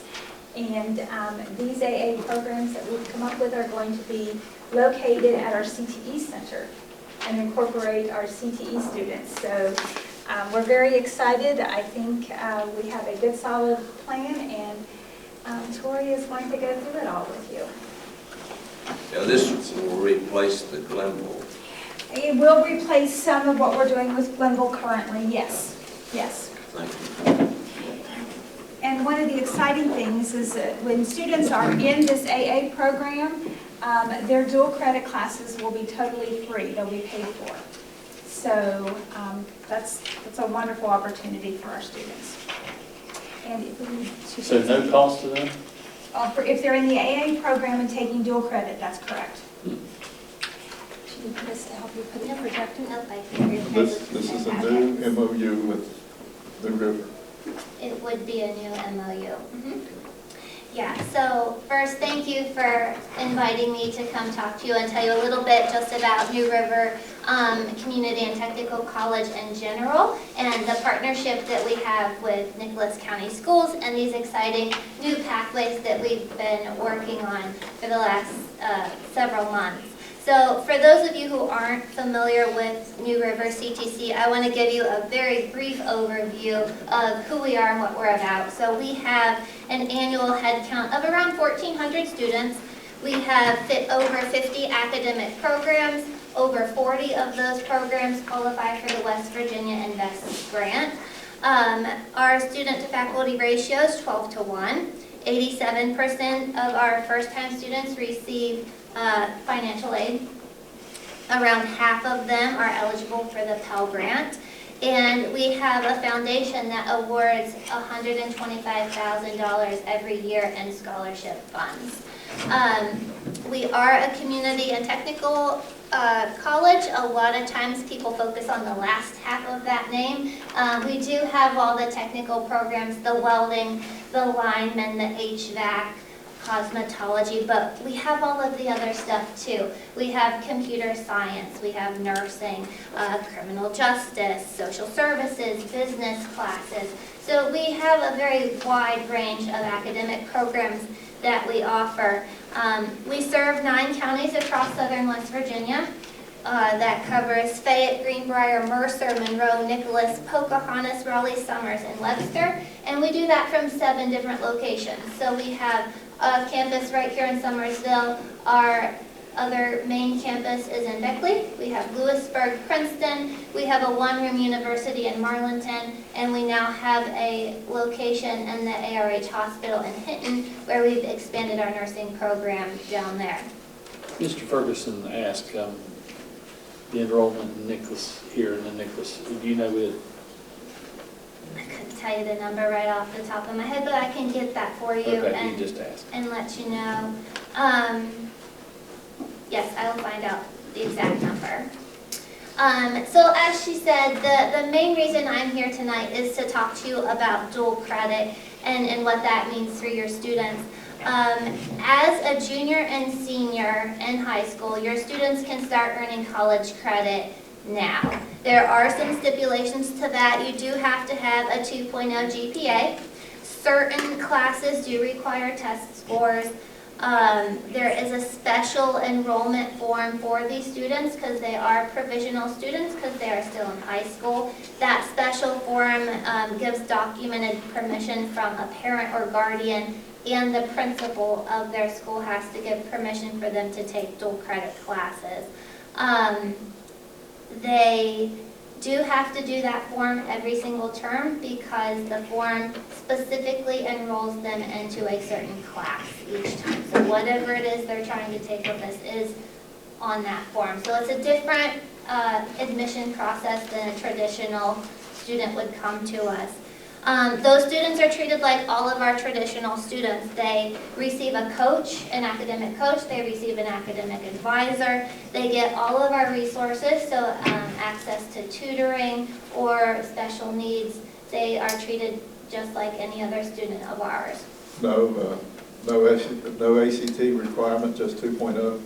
So certain, it depends what classes they're trying to take. English and math requires testing, but if they are taking some of these other classes that we have built into these pathways that I will describe in a moment, as long as they meet those top level 2.0, permission from your principal and parent or guardian, then they're eligible. Is it designated in here which those are and which are not? For the test scores? Yeah, Basically English and math. all English. All English and all math. So another positive to taking those dual credit classes, as New River has formed articulation agreements with other colleges and universities across the state. So the number one question we get from parents or family members is, will these classes transfer? With the articulation agreements in place that we have, the answer is always yes, they will. So we fall under the core articulation agreement, which is a statewide agreement, college to college, university to university, that kind of guarantees those general ed classes. However, in addition to that, we have now have articulation agreements with WVU, WVU Tech, and the whole WVU system. They have articulated 28 pathways. Also, their WVU Parkersburg has articulated their supervisory management program with us.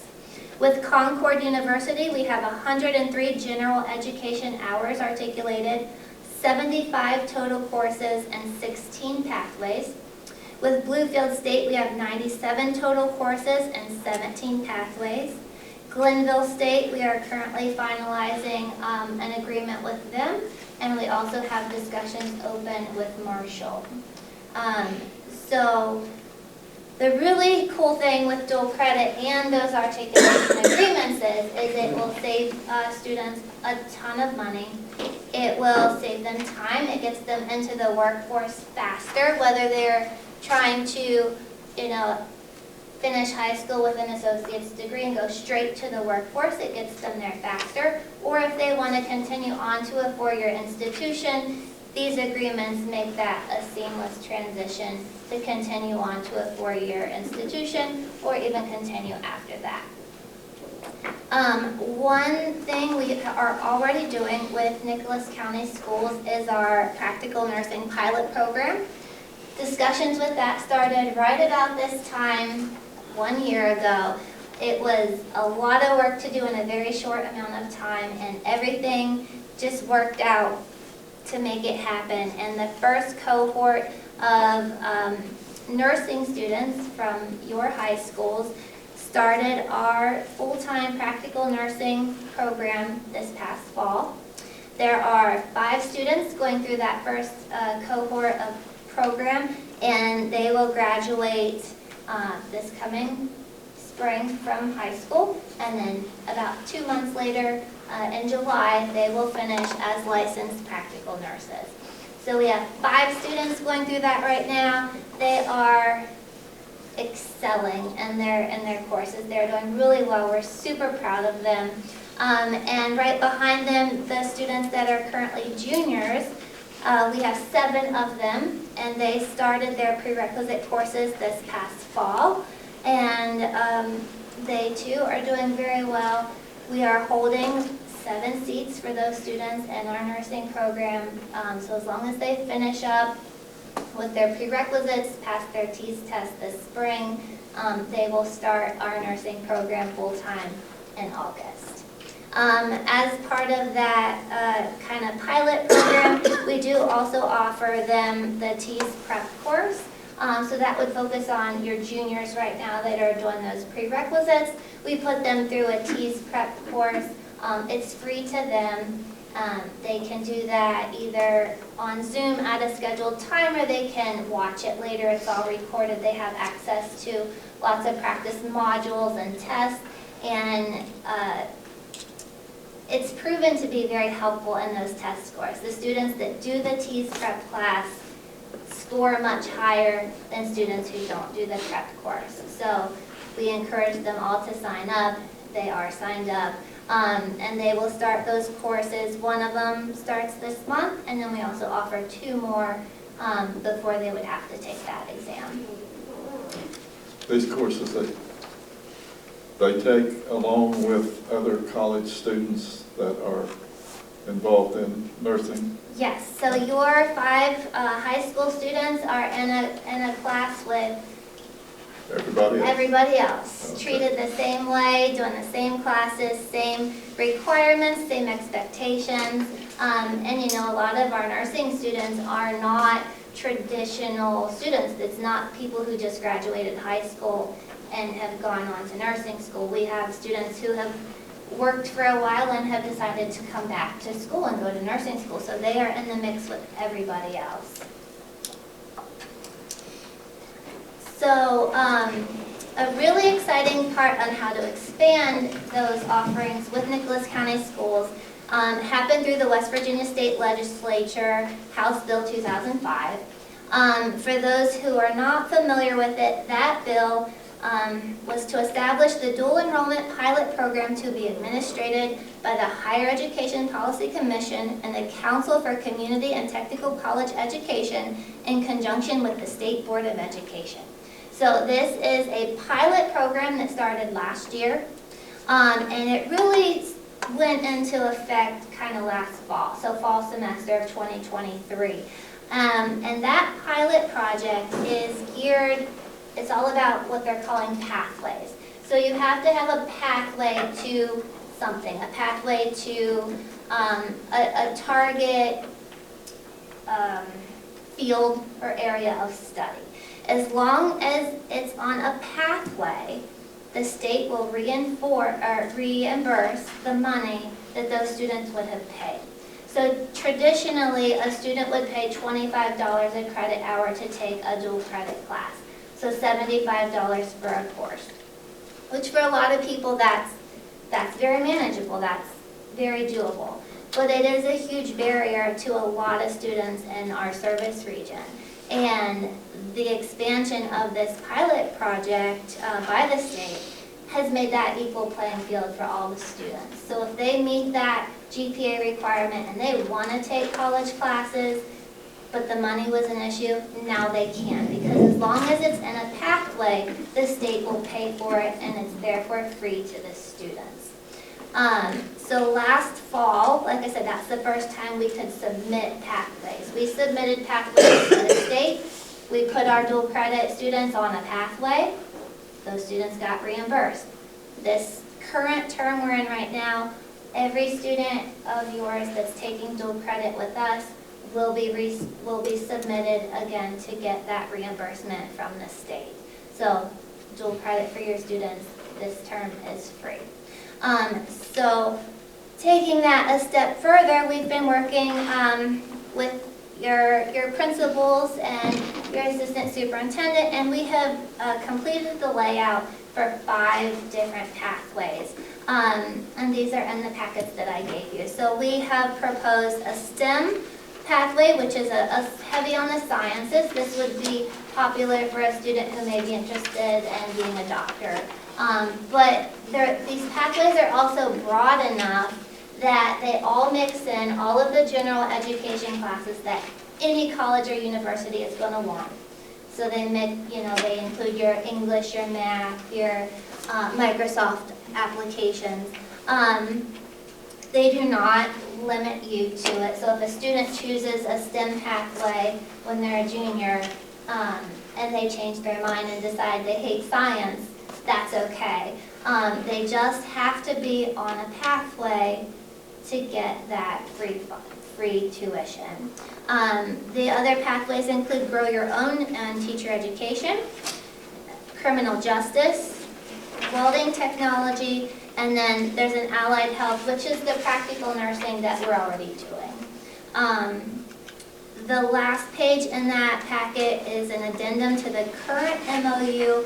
The current MOU only covers that nursing pilot project that I talked about, which is 19 classes. It was signed in June of last year, but this addendum will include 16 dual credit classes that cover all of these different pathways and that you'll read there. In developing these pathways, we were able to review some of your current instructors that you already have. So we reviewed and were able to credential 8 of your teachers, and that's from a variety of both high schools and the Career and Technical Center. And those teachers are eligible. We have credentialed them to teach the dual credit classes. So your students, our first choice is always to have your teachers teach them if they're eligible, and so that way they're used to them. They're working with the teachers, students that they always work with. There are other ways that we can deliver the other courses, whether it's online, IVN, proctored classes. We have a variety of ways we can do it, but we were very excited to have 8 of your very own credentialed for this cause. Where do you teach the welding? So the welding is offered at your Career and Technical Center, and the unique thing about welding is there are only 5 general ed classes required for an associate's degree. So the pathway is set up so that they could take those 5 general ed classes while they're still here doing some welding stuff, and then if they wanted to come to us for that last little bit, by the time they get to us, they're just on the part they're really excited about. They're just in the welding lab doing all the cool and fun sparks flying part.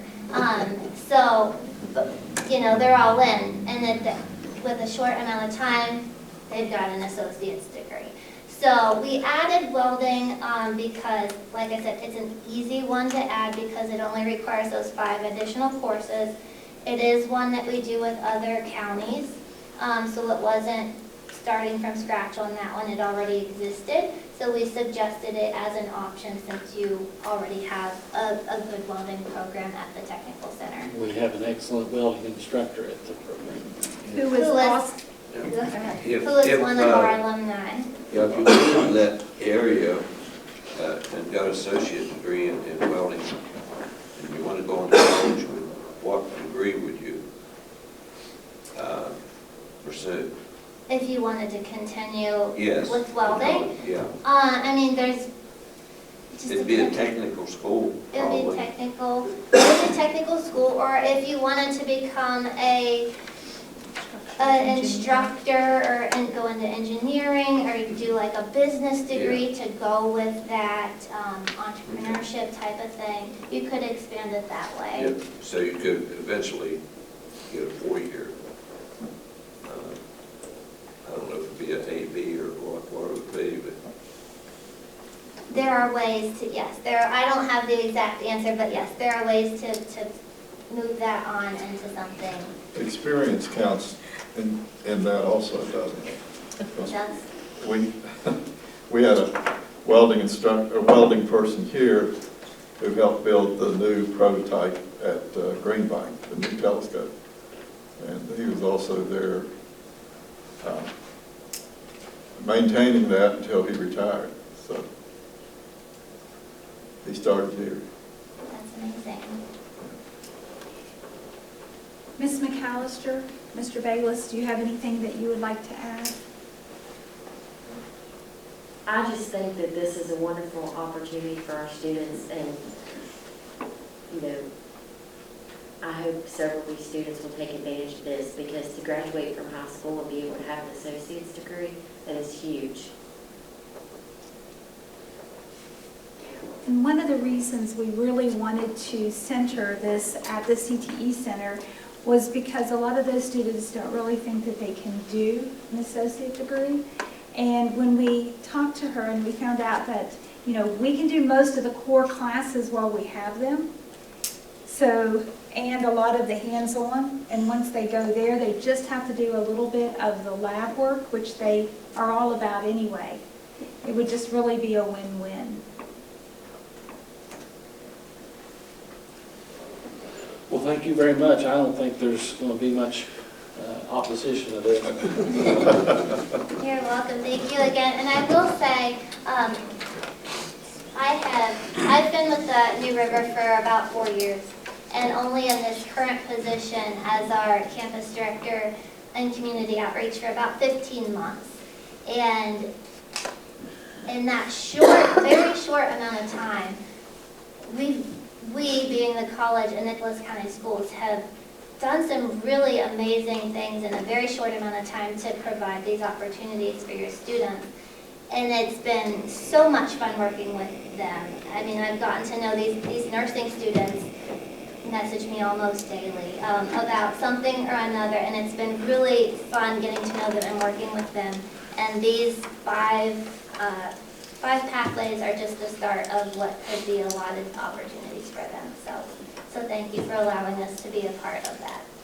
And I also want to add that whenever we have any questions or concerns or a student issue or even a scheduling issue, Tori is right there, right at the school helping.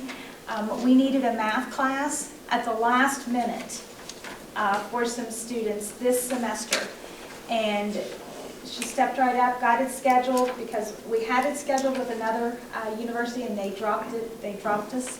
So we were able to call and get it scheduled, and I think just because she's local, she's right here, right down the street, gives us a lot of personalized attention. So we really appreciate that. Thank you. And even without a pathway, they can take the classes at $25 per hour. Yes, right? they can still take it, they just wouldn't get it for free. Yeah. But as long as they designate a pathway, then it would be for free. Thank you. Thank you. Any other discussion? Do we have a motion on agreeing to the dual credit MOU with New River Community and Technical College? I make that motion. Okay, Mr. Berry makes a motion, seconded by Mr. Green. All in favor? Aye. That's 5. Mr. Ferguson is aye. And discussion with possible action on the 24-25 school calendar. Any discussion on that? Okay, do we have a motion to accept the proposed 24-25 school calendar? I'll make the motion. Okay, Mr. Green makes a motion, seconded by I'll second. Mr. Moose. All in favor? Aye. Aye. Mr. Ferguson's also an aye. And that takes us to consent items. Finance, payment of current invoices.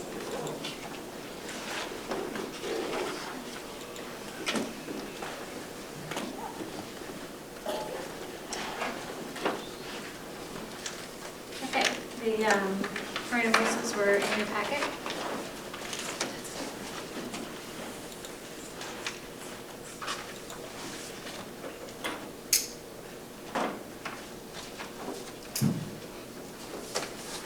I thought there was one thing on here that's kind of strange. You have one, for AT&T, we have only one cell phone or something, 4124. Is that a charger or is that, what is that? It's check 4251. I'm not sure. I'll have to look into that. I can probably tell you what that is. At one point, when we had COVID money, we paid for one student to have a hotspot, and it was covered by COVID money. But when it was over, sometimes we use them just to test our network to see if it's our network or if the issue is outside our network. Okay, So we just kept that one hotspot. I got you. Tell me what that is. Okay, that makes sense. I just thought it was strange, that little bit of amount. but- Yeah, all the rest of our stuff is lumped together with AT&T, but since we wasn't paying that bill for as long as the COVID people did it, then it was totally separated out. And then when they stopped, they just started sending us the bill, and we was using it to diagnose iPads and student devices. Because when they come in and say they're having trouble at home, we can't see their trouble on our network. It works, but when they take it home, they would be having issues. So we would use that to see what their network looked like, to replicate their issue to fix it.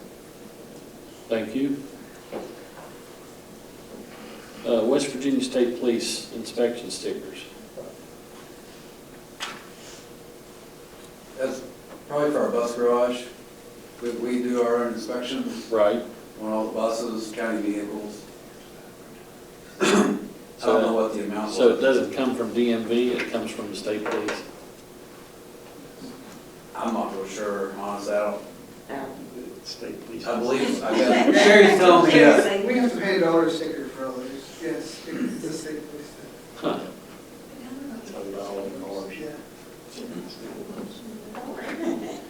You have to have inspection stickers on the state? Yes. Yeah, we have to we put inspection stickers on, we go through the inspections, we have them inspected and, just like any other vehicle, but we're able to do it ourselves. Our mechanics do it. We don't have any inspection stickers on our Forest Service. Or state police or anything like that. That will that be like the private vehicle? It'll be a 2-year? I would assume so. I haven't seen the new stickers yet, but I guess they probably would be. It'll be a 2 years. But even that, our guys go through our buses all the time, so it's not like they inspect them and 2 years later they inspect them again. No, they So have. as long as the public doesn't. They have monthly service, they're serviced regularly, and then also the State Department comes in and they perform inspections also.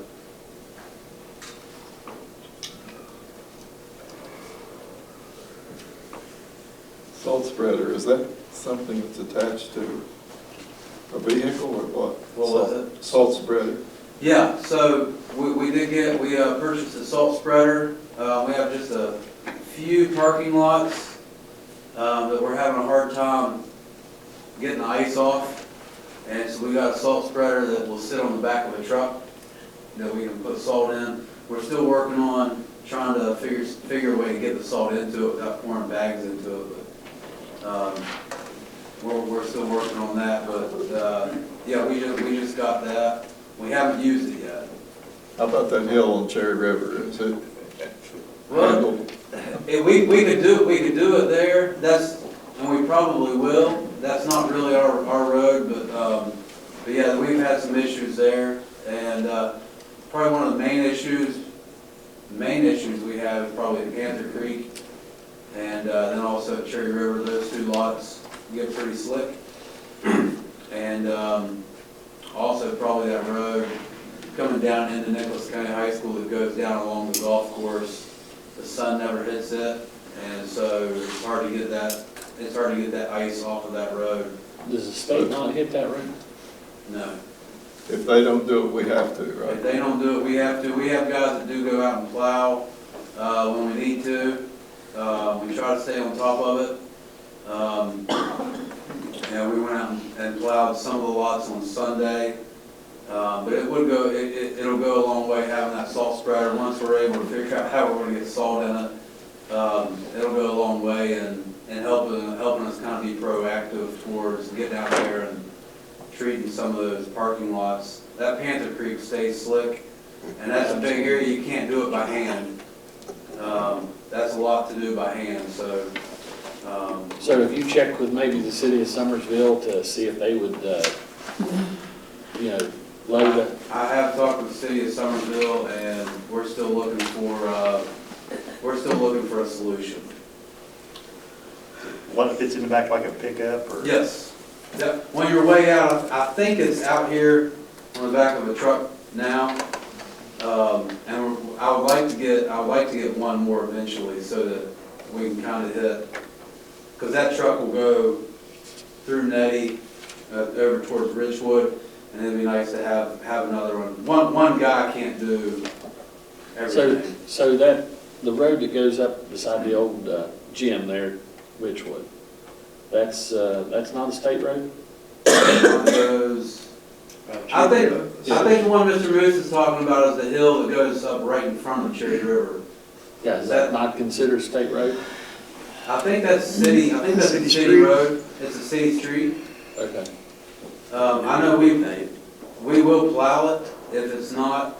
I've talked with the city. They'd work with us on that. So I know the one that goes into Panther Creek is a state road, not an actual parking lot, but the They road. get the one, and they go in and get the top. Yeah, that top, the main road there, they'll go in and get the top, but they don't touch the parking lot.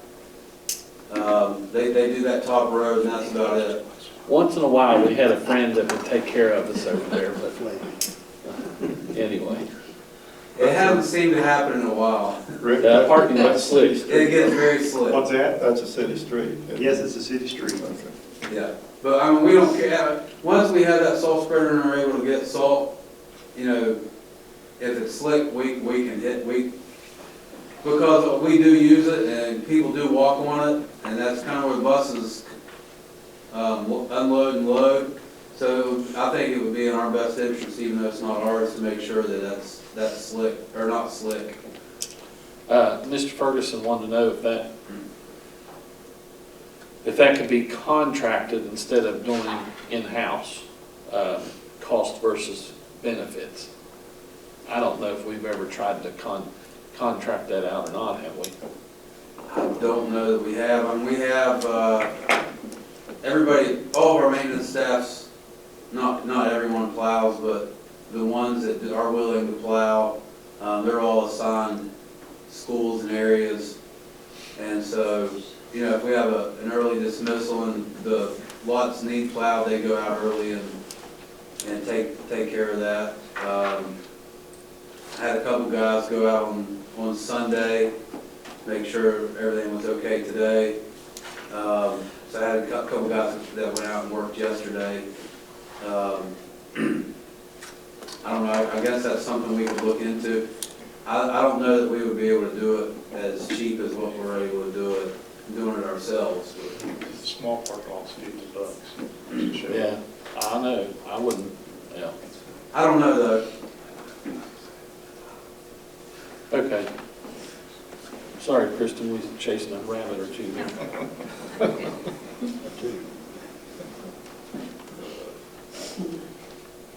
Any other discussion on the payment of current invoices?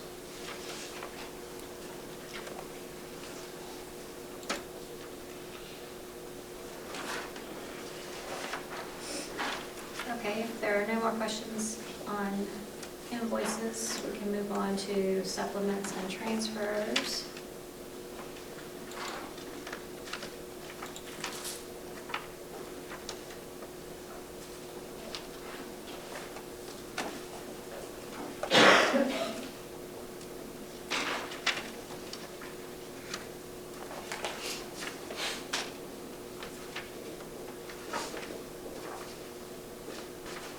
We just have two for January.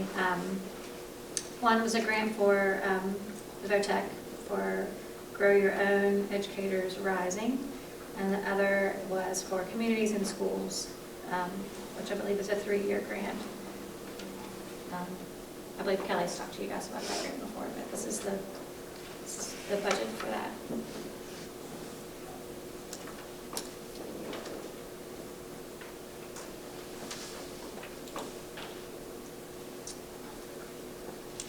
Next item is contracts.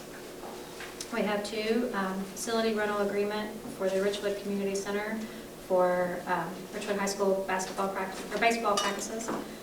And then one for Hillbilly Fun for the Summersville Elementary School end of year celebration.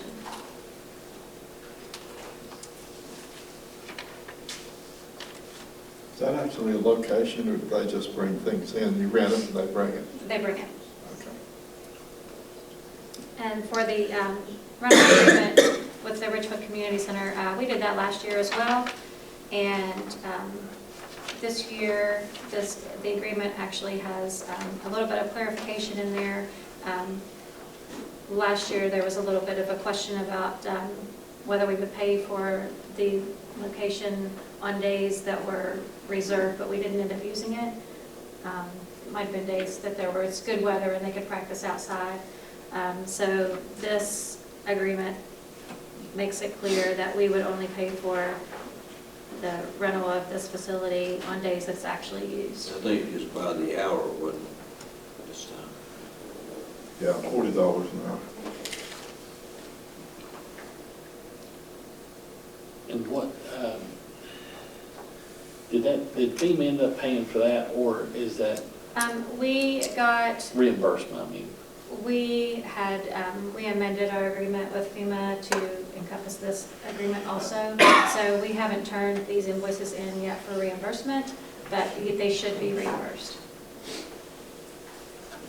This is just on these PWs, we don't ask for reimbursement immediately after we've paid the payment. We got a little bit of an advanced payment, and so then when we catch up, we request more funds. So we're not to that point yet, but this should be covered by FEMA.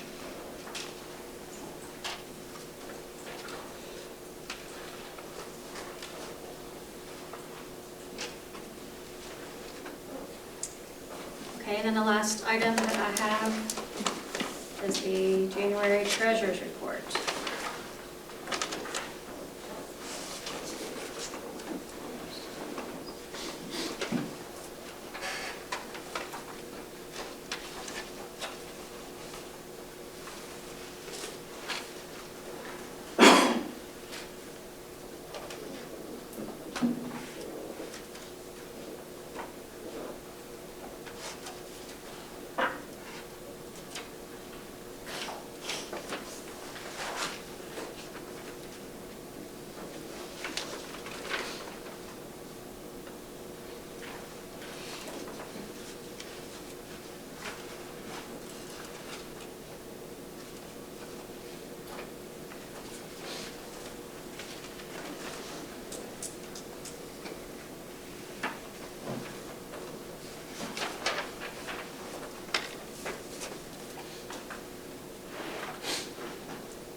Okay, does anybody have any questions?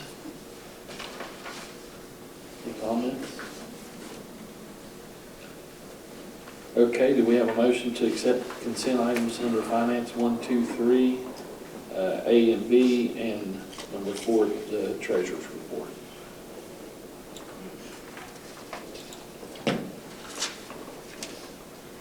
I'll make a motion. Mr. Green makes a motion, seconded by Second. Mr. Berry. All in favor? Aye. Mr. Ferguson's an aye as well. Okay, then do we have any questions about the out-of-state travel requests? You just want to include that in, Oh, I'm sorry, I got ahead of myself. didn't I? Well, that part's not really mine anyway, so however you want to handle it.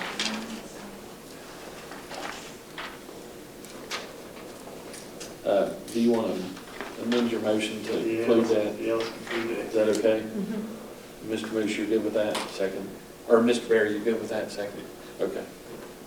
so it'll be all consent items? Right. Okay. Sorry. Yeah, we're good.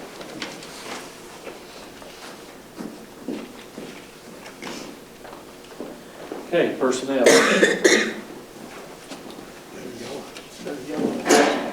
As presented. As presented. Trying to get out of there by 8 o'clock, huh?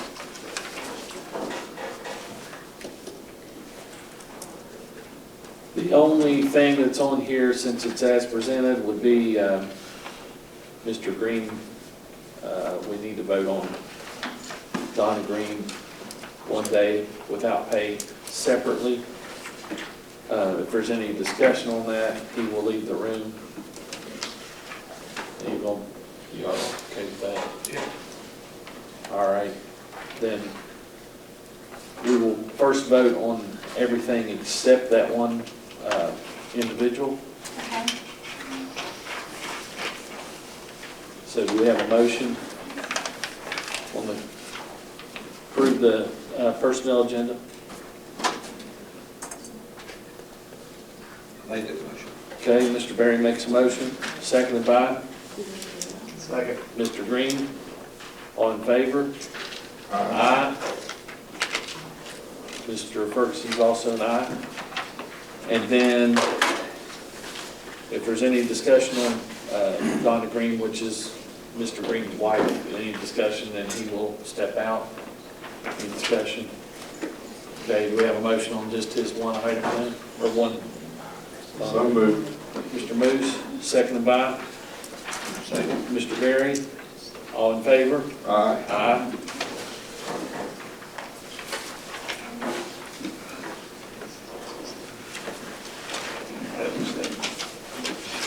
Okay. Reports.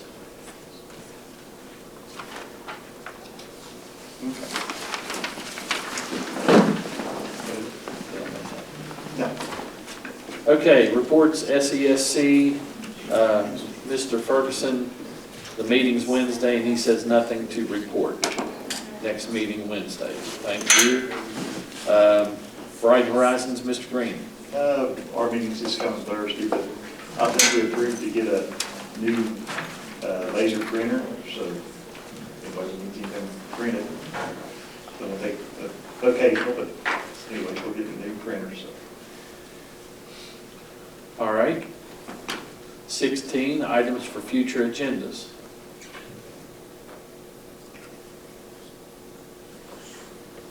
That would include campaign posters, wouldn't it, Mr. Gray? The laser printer won't, it'll do like metal and wood. and They stuff do like that. those, though. Yeah, well, yes. Yeah.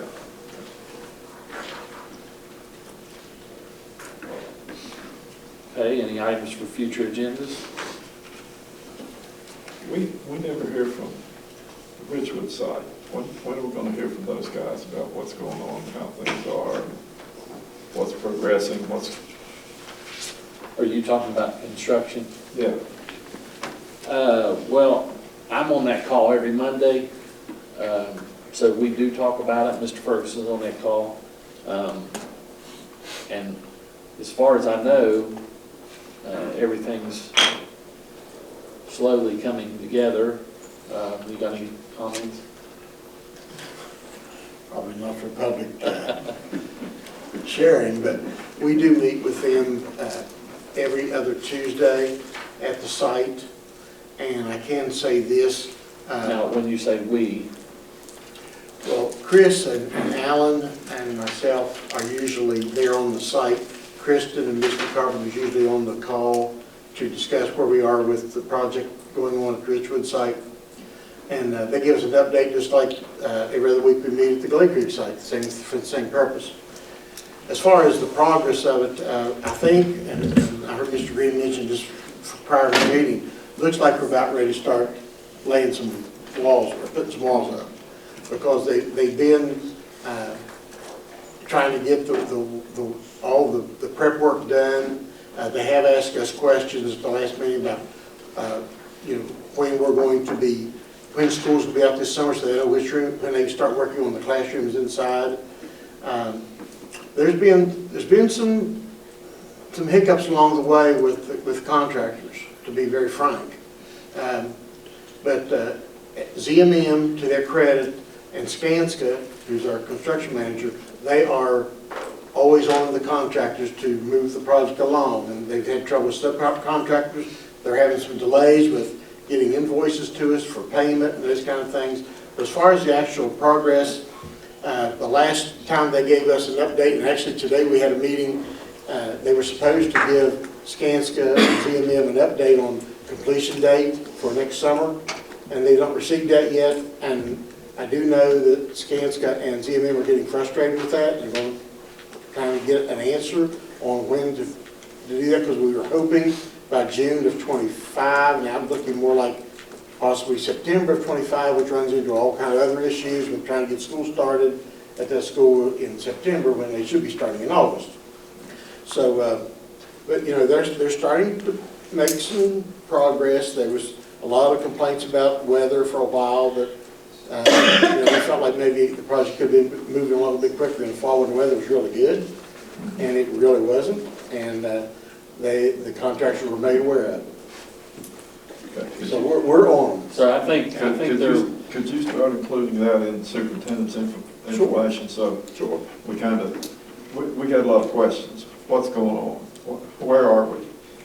What are they doing? And anytime Chris Campbell comes, I mean, he's on all those calls too. So he knows everything that's going on with that. And he's never on site, but he's always there. And you, as a board member, are allowed to tour that anytime you want to. But you need to you know, you need to have a hard hat and all that, and check with, I drive by there all the time, I know Rick drives by there all the time. And I try not to stop because I don't want to slow anything down. I don't want them talking to me when they should be working. But you stop and talk to Eric with Skanska. Yes. Right there in the trailer, and I will. he tells me about everything that goes on. I will talk to Eric, and Eric will talk to you. So, That's fine. you know where the trailer is when you first. Yeah. Okay, I know you all aren't gonna believe this, but we're not gonna have an executive session tonight. And the work session before at 4 o'clock on the 4th, are we good on that? March 4th, March 4th. 4 o'clock until 5:45 for the work session, March 4th? Okay, it's not on here, is it? It's not because these agendas went out on. That's right. Yeah, you just posted the Yeah, notices you're right. today. It's on the paper, printed. Yeah, we had it, Yeah. Mr. Barry. But it's gonna be a work session before the regular board meeting. So the work session's gonna start at 4 o'clock. Oh, okay.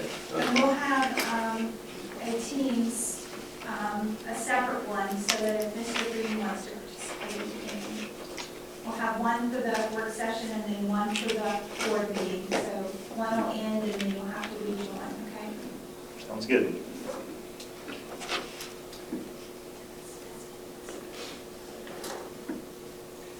Okay, so future meeting dates, there'll be a work session on Monday, March 4th at 4 o'clock here at the board office, followed by a regular meeting at 6 o'clock, and then a regular meeting Monday, March 18th here at the board office. And then the next regular meeting will be April 1st at the board office at 6. And then as required by West Virginia Code, we would have a meeting on Tuesday, September 16th. April 16th. April, what did I say? September. Good grief.